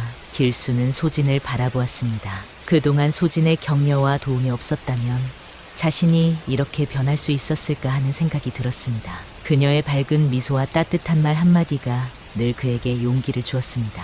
소진 아가씨 덕분입니다. 아가씨가 아니었다면 저는 여전히 산속 오두막에만 틀어박혀 있었을 것입니다. 샘물이 마을로 흘러들어오자 메말랐던 논과 밭에 다시 생기가 돌기 시작했습니다. 농부들은 열심히 물을 대며 농사를 지었고 어느새 푸른 새싹들이 고개를 내밀었습니다. 가뭄의 위기는 지나갔고 마을에는 다시 평화가 찾아왔습니다. 길수는 이제 소심한 나무꾼이 아닌 마을의 영웅이자 지도자로 자리 잡았습니다. 사람들은 어려운 일이 있을 때마다 길수를 찾아와 조언을 구했고 길수는 자신의 지혜와 경험을 나누며 사람들을 도왔습니다. 그의 오두막은 더 이상 적막하지 않았고 항상 사람들의 발길이 끊이지 않았습니다. 정말 이상한 일이구려. 저 소심하던 길수가 이렇게 마을의 중심이 될 줄이야. 마을 사람들은 길수의 변화를 신기하게 여겼지만 소진은 알고 있었습니다. 길수의 마음속에는 언제나 용기와 따뜻함이 있었다는 것을, 단지 그것을 꺼내 보일 기회가 없었을 뿐이라는 것을 말입니다. 햇살이 따스하게 내리쬐던 어느 날 길수와 소진은 오두막 앞 작은 마당에 앉아 차를 마시고 있었습니다. 길수는 호랑이를 잡고 가뭄을 해결한 후 마을에서 받은 선물인 좋은 차를 소진에게 대접하고 있었지요. 봄바람이 살랑이고 새들이 지저귀는 평화로운 시간이었습니다. 참 좋은 날이네요. 이렇게 평화로운 날이 계속되면 좋겠어요. 소진의 말에 길수는 미소 지으며 고개를 끄덕였습니다. 그러나 소진의 표정이 문득 진지해졌습니다. 그녀는 차를 내려놓고 길수를 바라보았습니다. 길수 도령, 사실 제가 드릴 말씀이 있습니다. 길수는 소진의 갑작스러운 말투 변화에 의아해하며 그녀를 바라보았습니다. 무슨 말씀이신지요? 소진은 깊게 숨을 들이쉬더니 조용히 말을 이었습니다. 사실 저는 산신령이 보낸 자입니다. 중간 길수의 눈이 커졌습니다. 그는 자신이 제대로 들었는지 의심스러워 다시 물었습니다. 산신령이라니요? 무슨 말씀을 하시는 것이옵니까? 조지는 슬픈 미소를 지으며 대답했습니다. 네, 저는 산신령이 보낸 자입니다. 당신의 용기를 시험하기 위해 이곳에 왔습니다. 그 눈보라 치던 날 제가 쓰러진 것은 의도된 것이었습니다. 길수는 믿기지 않는 눈으로 소진을 바라보았습니다. 그동안 함께한 시간, 나눈 대화, 그 모든 것이 시험이었다니. 그럼 그것이 의미하는 바는 이제 저의 임무는 끝났습니다. 길수 도령은 충분히 용기를 갖게 되었고 마을의 지도자로 성장하셨습니다. 저는 이제 떠나야 합니다. 소진의 말에 길수의 가슴이 무너져 내렸습니다. 그는 자신도 모르게 소진의 손을 붙잡았습니다. 가지 마시오. 제발 소진 아가씨가 없으면 저는. 길수의 목소리가 떨렸습니다. 그는 처음으로 자신의 감정을 숨기지 않고 드러냈습니다. 소진을 처음 만났을 때부터 그녀의 밝은 미소와 따뜻한 말들이 그의 삶을 얼마나 변화시켰는지 그녀가 없는 삶은 상상할 수 없었습니다. 조지는 길수의 손을 부드럽게 잡으며 말했습니다. 슬퍼하지 마세요. 우리는 다시 만날 것입니다. 당신이 용기를 잃지 않고 앞으로 나아간다면 반드시. 그녀의 말이 채 끝나기도 전에 소진의 몸이 서서히 빛나기 시작했습니다. 처음에는 희미한 빛이었지만 점차 그 빛은 강해졌고 마침내 눈부신 광채로 변했습니다. 길수는 눈을 가리며 소진을 붙잡으려 했지만 그의 손은 허공을 가를 뿐이었습니다. 소진 아가씨, 소진 아가씨. 길수의 절박한 외침에도 불구하고 소진의 모습은 완전히 빛 속으로 사라졌습니다. 그 자리에는 작은 떡 한 접시만이 남아 있었습니다. 길수는 그 자리에 주저앉아 떡을 바라보았습니다. 그의 눈에서는 뜨거운 눈물이 흘러내렸습니다. 소진 아가씨, 어찌 이리 가실 수 있소? 내 마음도 모른 채. 길수의 마음은 큰 상실감에 휩싸였습니다. 그는 소진이 남긴 떡을 손에 쥐고 한참을 울었습니다. 그동안 그는 자신도 모르게 소진에게 깊은 감정을 품게 되었지만 그 마음을 제대로 전하지 못한 채 이별을 맞이한 것입니다. 시간이 흘러 해가 저물고 밤이 찾아왔습니다. 길수는 여전히 오두막 앞에 앉아 하늘을 바라보고 있었습니다. 달빛이 그의 슬픈 얼굴을 비추었고 바람은 그의 한숨을 씻고 산을 넘어갔습니다. 반드시 다시 만날 것이다. 그날까지 내가 기다리겠소. 길수는 소진이 남긴 떡을 바라보며 중얼거렸습니다. 그리고 마음을 정한 듯 떡 한 조각을 입에 넣었습니다. 떡은 달콤하면서도 쌉싸름한 맛이 났고 그 맛은 길수에게 소진과의 추억을 떠올리게 했습니다. 떡을 먹은 후 길수는 갑자기 몸이 나른해지는 것을 느꼈습니다. 그의 눈은 점점 무거워졌고 의식은 서서히 희미해져 갔습니다. 길수는 그대로 오두막 앞에 누워 깊은 잠에 빠져들었습니다. 길수 도령. 어디선가 소진의 목소리가 들려오는 듯했지만 길수는 이미 깊은 잠 속으로 빠져들고 있었습니다. 그의 마음은 여전히 소진을 향해 있었고 그 마음은 꿈속에서도 변함이 없었습니다. 다음 날 아침 마을 사람들이 길수를 찾아왔을 때 그들은 오두막 앞에 누워 잠들어 있는 길수를 발견했습니다. 그의 곁에는 소진이 남긴 떡 접시가 놓여 있었고 그의 얼굴은 평화로워 보였습니다. 길수 어른, 괜찮으십니까? 무슨 일이 있으셨습니까? 사람들이 걱정스럽게 물었지만 길수는 그저 미소를 지으며 고개를 저었습니다. 걱정 마시오.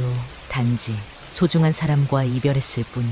길수의 눈에는 슬픔이 가득했지만 동시에 확고한 결의도 보였습니다. 그는 소진이 떠난 자리를 바라보며 마음속으로 다짐했습니다. 반드시 다시 만나리라. 그때까지 나는 더 강해지고 더 나은 사람이 되리라. 소진이 빛에 휩싸여 사라진 후 길수의 일상은 다시 조용해졌습니다. 그러나 이번의 고요함은 예전과는 달랐습니다. 예전의 고요함이 외로움과 두려움에서 비롯된 것이었다면 지금의 고요함은 깊은 그리움과 단단한 결의를 품고 있었습니다. 길수는 여전히 마을 일에 적극적으로 참여했고 사람들을 돕는 일에도 열심이었지만 그의 눈빛 속에는 언제나 소진을 향한 그리움이 담겨 있었습니다. 길수 어른, 요즘 안색이 좋지 않으신데 무슨 일 있습니까? 마을 사람들이 걱정스레 물을 때마다 길수는 미소를 지으며 고개를 저었습니다. 괜찮소. 단지 생각할 것이 많을 뿐이오. 그날 밤 길수는 소진이 남긴 떡을 바라보며 깊은 생각에 잠겼습니다. 이미 며칠이 지났지만 떡은 여전히 신선했고 은은한 향기를 풍기고 있었습니다. 길수는 결심한 듯 떡 한 조각을 들어 입에 넣었습니다. 달콤하면서도 쌉싸름한 맛이 입 안에 퍼졌고 그 순간 갑자기 길수의 눈앞이 환해졌습니다. 눈을 뜨자 길수는 자신이 전혀 다른 곳에 있음을 깨달았습니다. 끝없이 펼쳐진 대나무 숲, 하늘에는 금빛 구름이 떠 있었고 바람이 불 때마다 은은한 향기가 퍼졌습니다. 길수는 놀라움에 자신의 주변을 살폈습니다. 이곳은 어디인가? 그때 익숙한 목소리가 들려왔습니다. 이곳은 산신령의 정원입니다. 길수가 돌아보니 소진이 곱게 한복을 차려입고 서 있었습니다. 그녀의 옆에는 백발의 노인이 함께 있었습니다. 길수는 믿을 수 없다는 듯 소진을 바라보았습니다. 소진 아가씨, 정말 당신이요? 소진은 환하게 웃으며 고개를 끄덕였습니다. 길수는 그녀에게 다가가려 했지만 백발의 노인이 손을 들어 그를 멈추게 했습니다. 기다리게, 젊은이, 내가 산신령이네. 자네를 이곳에 부른 이유가 있다네. 길수는 놀라 즉시 무릎을 꿇고 절을 올렸습니다. 산신령님, 소인이 무슨 죄를 지어 이곳에 불려온 것입니까? 산신령은 웃으며 길수에게 일어나라고 손짓했습니다. 죄가 아니라 칭찬하러 부른 것이네. 자네가 그토록 외로웠음에도 남을 도왔고 두려움 속에서도 용기를 냈지. 호랑이를 쫓고 가뭄을 이겨낸 자네의 선량함을 지켜보았네. 길수는 고개를 들어 산신령을 바라보았습니다. 그의 눈에는 감사와 존경의 빛이 어려 있었습니다. 그저 제가 해야 할 일을 했을 뿐입니다. 그리고 모두 소진 아가씨 덕분입니다. 소진은 그 말에 미소 지었고 산신령은 길수의 어깨에 손을 얹었습니다. 소진은 내가 보낸 자지. 자네의 잠재된 용기를 끌어내기 위해서였네. 그리고 자네는 그 시험을 훌륭히 통과했네. 이제 자네는 새로운 삶을 살게 될 것이네. 산신령은 길수의 손에 작은 부적을 쥐어주었습니다. 이 부적은 자네의 믿음과 용기의 증표일세. 이것을 가지고 마을 원님을 찾아가게. 원님은 자네에게 양반의 신분을 하사할 것이네. 길수는 믿을 수 없다는 듯 부적을 바라보았습니다. 나무꾼에서 양반으로, 그것은 꿈에서조차 상상하지 못했던 일이었습니다. 하지만 소진 아가씨는요? 다시 만날 수 있습니까? 길수의 간절한 물음에 산신령은 미소를 지었습니다. 그것은 자네의 마음과 행동에 달려있네. 진정한 마음으로 소진을 기다린다면 봄이 오면 다시 만날 수 있을 것이네. 그 말이 끝나기도 전에 길수의 눈앞이 다시 환해졌고 그는 갑자기 자신의 오두막에 누워있는 자신을 발견했습니다. 마치 꿈을 꾼 것 같았지만 그의 손에는 분명 산신령이 준 부적이 들려 있었습니다. 꿈이 아니었구나. 길수는 벌떡 일어나 부적을 품에 안전히 넣고 서둘러 마을 원님을 찾아갔습니다. 원님은 길수를 보자마자 놀란 표정을 지었습니다. 길수, 그대의 얼굴이 달라 보이는구려. 무슨 일이 있었소? 길수는 자신의 경험을 모두 털어놓고 산신령이 준 부적을 원님에게 보여주었습니다. 원님은 부적을 보자마자 놀라움을 감추지 못했습니다. 이것은 진정 산신령의 부적이로구나. 내 평생 이런 것을 본 적이 없소. 원님은 곧바로 길수에게 양반의 신분을 하사했고 그에게 마을의 중요한 직책을 맡겼습니다. 사람들은 이 소식을 듣고 놀라워했지만 그동안 길수가 보여준 지혜와 용기를 생각하면 당연한 일이라 여겼습니다. 길수 나리 축하드립니다. 이제 정말 우리 마을의 기둥이 되셨습니다. 사람들은 길수에게 경의를 표했고 그의 조언을 더욱 귀하게 여기게 되었습니다. 길수는 새로운 신분과 책임감을 안고 더욱 열심히 마을을 위해 일했습니다. 그러나 그의 마음 한켠에는 여전히 소진을 향한 그리움이 자리하고 있었습니다. 봄이 오면 다시 만날 수 있을 것이네. 산신령의 말을 떠올리며 길수는 매일 밤 하늘의 별을 바라보며 소진을 그리워했습니다. 그리고 그는 봄이 오기를, 그녀와 다시 만날 날을 간절히 기다렸습니다. 겨울이 지나고 봄이 찾아왔습니다. 차가운 바람은 따스한 햇살로 바뀌었고 앙상했던 나무들은 새순을 틔기 시작했습니다. 길수는 양반의 신분을 얻은 후에도 여전히 자신의 오두막을 떠나지 않았습니다. 비록 마을에서 새 집을 지어주겠다는 제안도 있었지만 그는 소진과의 추억이 깃든 그곳을 떠날 수 없었습니다. 봄비가 내리던 어느 날 길수는 오두막으로 돌아가는 길이었습니다. 마을 회의를 마치고 늦게 돌아가는 길이었기에 하늘은 이미 어둑어둑해지고 있었습니다. 빗방울이 점점 굵어지자 길수는 걸음을 재촉했습니다. 그때였습니다. 오두막으로 가는 길목에 누군가가 서 있는 것이 보였습니다. 비에 젖은 실루엣이 길수의 시선을 사로잡았습니다.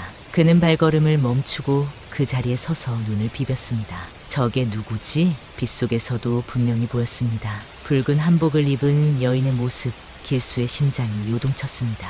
그것은 다름 아닌 소진이었습니다. 길수는 자신의 눈을 의심했습니다.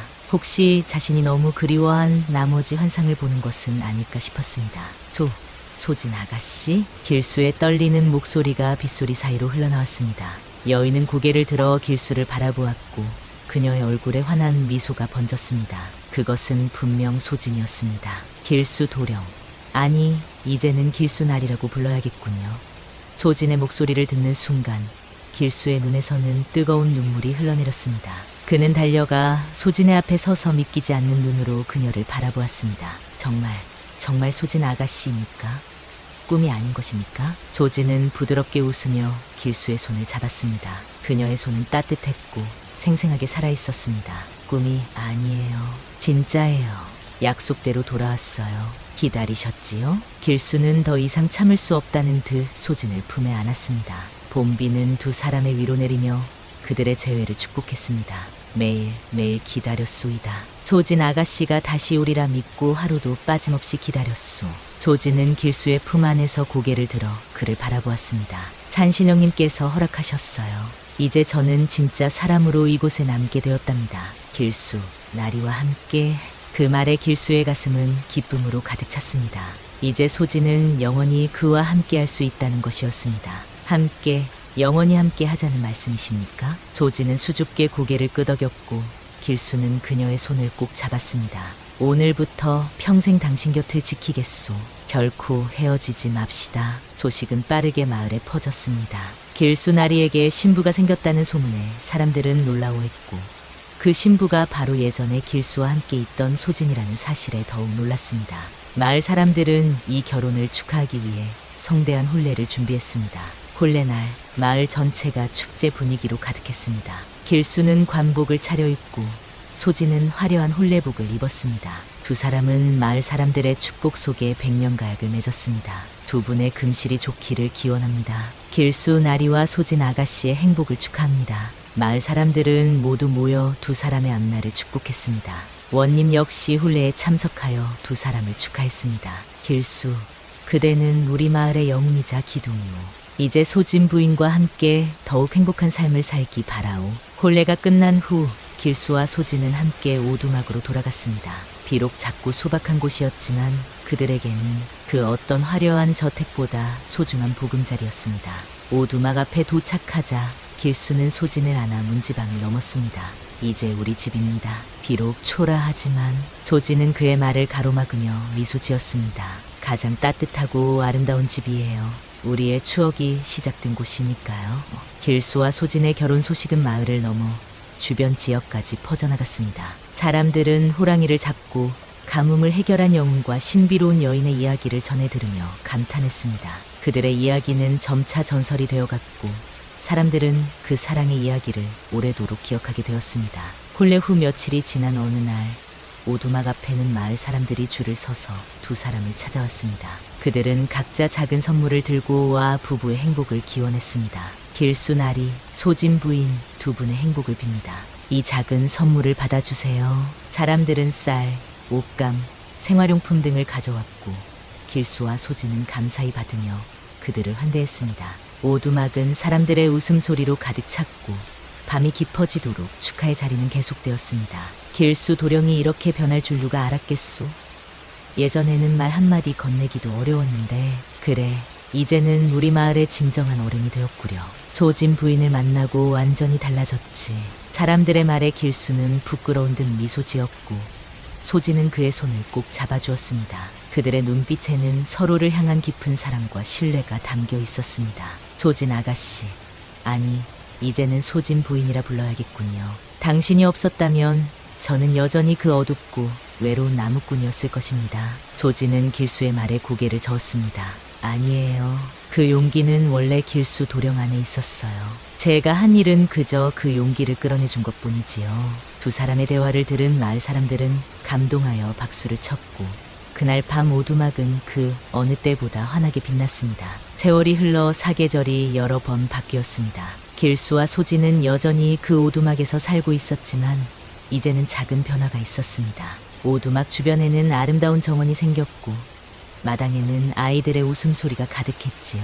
길수는 마을의 어른으로서 많은 사람들의 존경을 받았고 소진은 그의 곁에서 든든한 지원자가 되어주었습니다. 길수는 이제 더 이상 나무를 하러 다니지 않았습니다. 대신 그는 마을의 중요한 결정을 내리는 자리에 앉아 사람들을 이끌었고 어려운 일이 있을 때마다 지혜로운 해결책을 제시했습니다. 사람들은 그를 호랑이를 물리친 영웅으로 기억했고 그의 조언을 귀하게 여겼습니다. 길수 어른, 마을 동쪽에 새로운 다리를 놓으려 하는데 어떻게 하면 좋을까요? 길수 나리, 올해 가뭄이 심한데 어떻게 대비해야 할까요? 사람들이 물을 때마다 길수는 진지하게 고민하고 현명한 답을 주었습니다. 그의 경험과 지혜는 마을 전체의 보물이 되었습니다. 길수는 종종 마을 아이들을 모아 이야기를 들려주었습니다. 아이들은 길수의 무릎에 앉아 그의 모험담을 듣기를 좋아했지요. 호랑이는 얼마나 컸나요? 할아버지? 소진 할머니는 정말 산신령이 보낸 분인가요? 아이들의 호기심 어린 질문에 길수는 미소를 지으며 대답했습니다. 그렇단다. 호랑이는 정말 컸지. 그리고 소진 할머니는 글쎄, 그건 너희들이 직접 물어봐야 할 것 같구나. 아이들은 키득거리며 소진에게 달려갔고 소진은 그들을 따뜻하게 안아주었습니다. 소진은 여전히 그 신비로운 아름다움을 간직하고 있었고 마을 사람들에게 약초와 치료법을 알려주며 많은 이들을 도왔습니다. 사람의 마음은 그릇과 같단다. 무엇을 담느냐에 따라 삶이 달라지지. 길수는 자주 이런 말을 했습니다. 그는 자신의 경험을 통해 배운 지혜를 나누고 싶었습니다. 예전에 소심하고 내성적이던 나무꾼에서 이제는 현명하고 용기 있는 마을의 지도자로 성장한 그의 이야기는 많은 이들에게 교훈이 되었습니다. 길수와 소진의 집은 언제나 방문객들로 북적였습니다. 그들은 찾아오는 이를 따뜻하게 맞이했고 어려운 사람에게는 먹을 것과 거처를 제공했습니다. 비록 화려하지는 않았지만 그들의 집은 마을에서 가장 따뜻한 곳으로 알려졌습니다. 길수 도령, 밖에 눈이 내립니다. 오늘도 따뜻한 국을 끓여야겠네요. 소진은 여전히 길수를 도령이라 부르며 그들만의 추억을 간직했습니다. 길수는 소진의 부르는 목소리에 미소 지었습니다. 네, 소진 아가씨. 오늘도 마을 사람들이 많이 찾아올 테니 준비해야겠군요. 그들은 서로를 처음 만났을 때처럼 부르며 그 첫 만남의 설렘을 잊지 않았습니다. 해가 거듭될수록 길수와 소진의 이야기는 점점 더 널리 퍼져나갔습니다. 사람들은 산을 오를 때마다 그들이 처음 만났던 눈 덮인 숲을 바라보며 작은 돌탑을 쌓고 소원을 빌었습니다. 그 돌탑은 점점 커져 하나의 작은 산이 되었고 사람들은 그곳을 소원산이라 불렀습니다. 저기 소원산에 돌을 쌓으면 길수 어른과 소진 부인처럼 좋은 인연을 만날 수 있다고 하더구나. 아니, 그보다는 자신의 용기를 찾을 수 있다고 하지 않았나? 사람들은 각자의 방식으로 그들의 이야기를 해석하고 전했습니다. 하지만 모두가 공감하는 한 가지 교훈이 있었습니다. 굶주린 처녀가 삼킨 것은 떡이 아니라 나무꾼의 용기였다. 이 말은 마을을 넘어 멀리 퍼져나갔고 많은 이들에게 용기를 주는 속담이 되었습니다. 소심함을 벗고 세상과 맞설 때 그 사람의 운명 또한 변화한다는 교훈이었지요. 세월이 흘러 길수와 소진은 나이가 들었지만 그들의 사랑은 변함없이 깊고 단단했습니다. 그들은 때때로 산책을 나가 처음 만났던 그 산길을 걷곤 했습니다. 눈보라가 휘몰아치던 그날의 기억을 떠올리며 그들은 서로를 바라보고 미소 지었습니다. 길수 도령, 기억나세요? 그날 눈보라 속에서 저를 발견하셨을 때 어찌 잊을 수 있겠소? 그날이 내 인생의 전환점이었으니. 그들은 손을 맞잡고 서서히 걸으며 추억을 나누었습니다. 길수의 머리카락은 하얗게 변했고 소진의 얼굴에도 세월의 흔적이 남았지만 그들의 눈빛만큼은 여전히 맑고 깊었습니다. 소진 아가씨, 당신을 만난 것은 내 평생 가장 큰 행운이었소. 저도 마찬가지예요. 길수 도령, 당신의 따뜻한 마음을 발견한 것은 제 인생 최고의 순간이었어요. 그들의 이야기는 계속되었고 그 이야기는 마을을 넘어 멀리까지 전해졌습니다. 외로운 나무꾼과 신비로운 여인의 만남, 그리고 그로 인해 변화된 운명의 이야기는 많은 이들에게 희망과 용기를 주었습니다. 용기를 내어 세상과 마주할 때 비로소 진정한 자신을 발견할 수 있다. 이것이 길수와 소진이 남긴 가장 소중한 가르침이었습니다. 그리고 그들의 사랑과 용기는 오랫동안 사람들의 기억 속에 남아 어둡고 추운 날에도 따뜻한 빛이 되어 비추었습니다.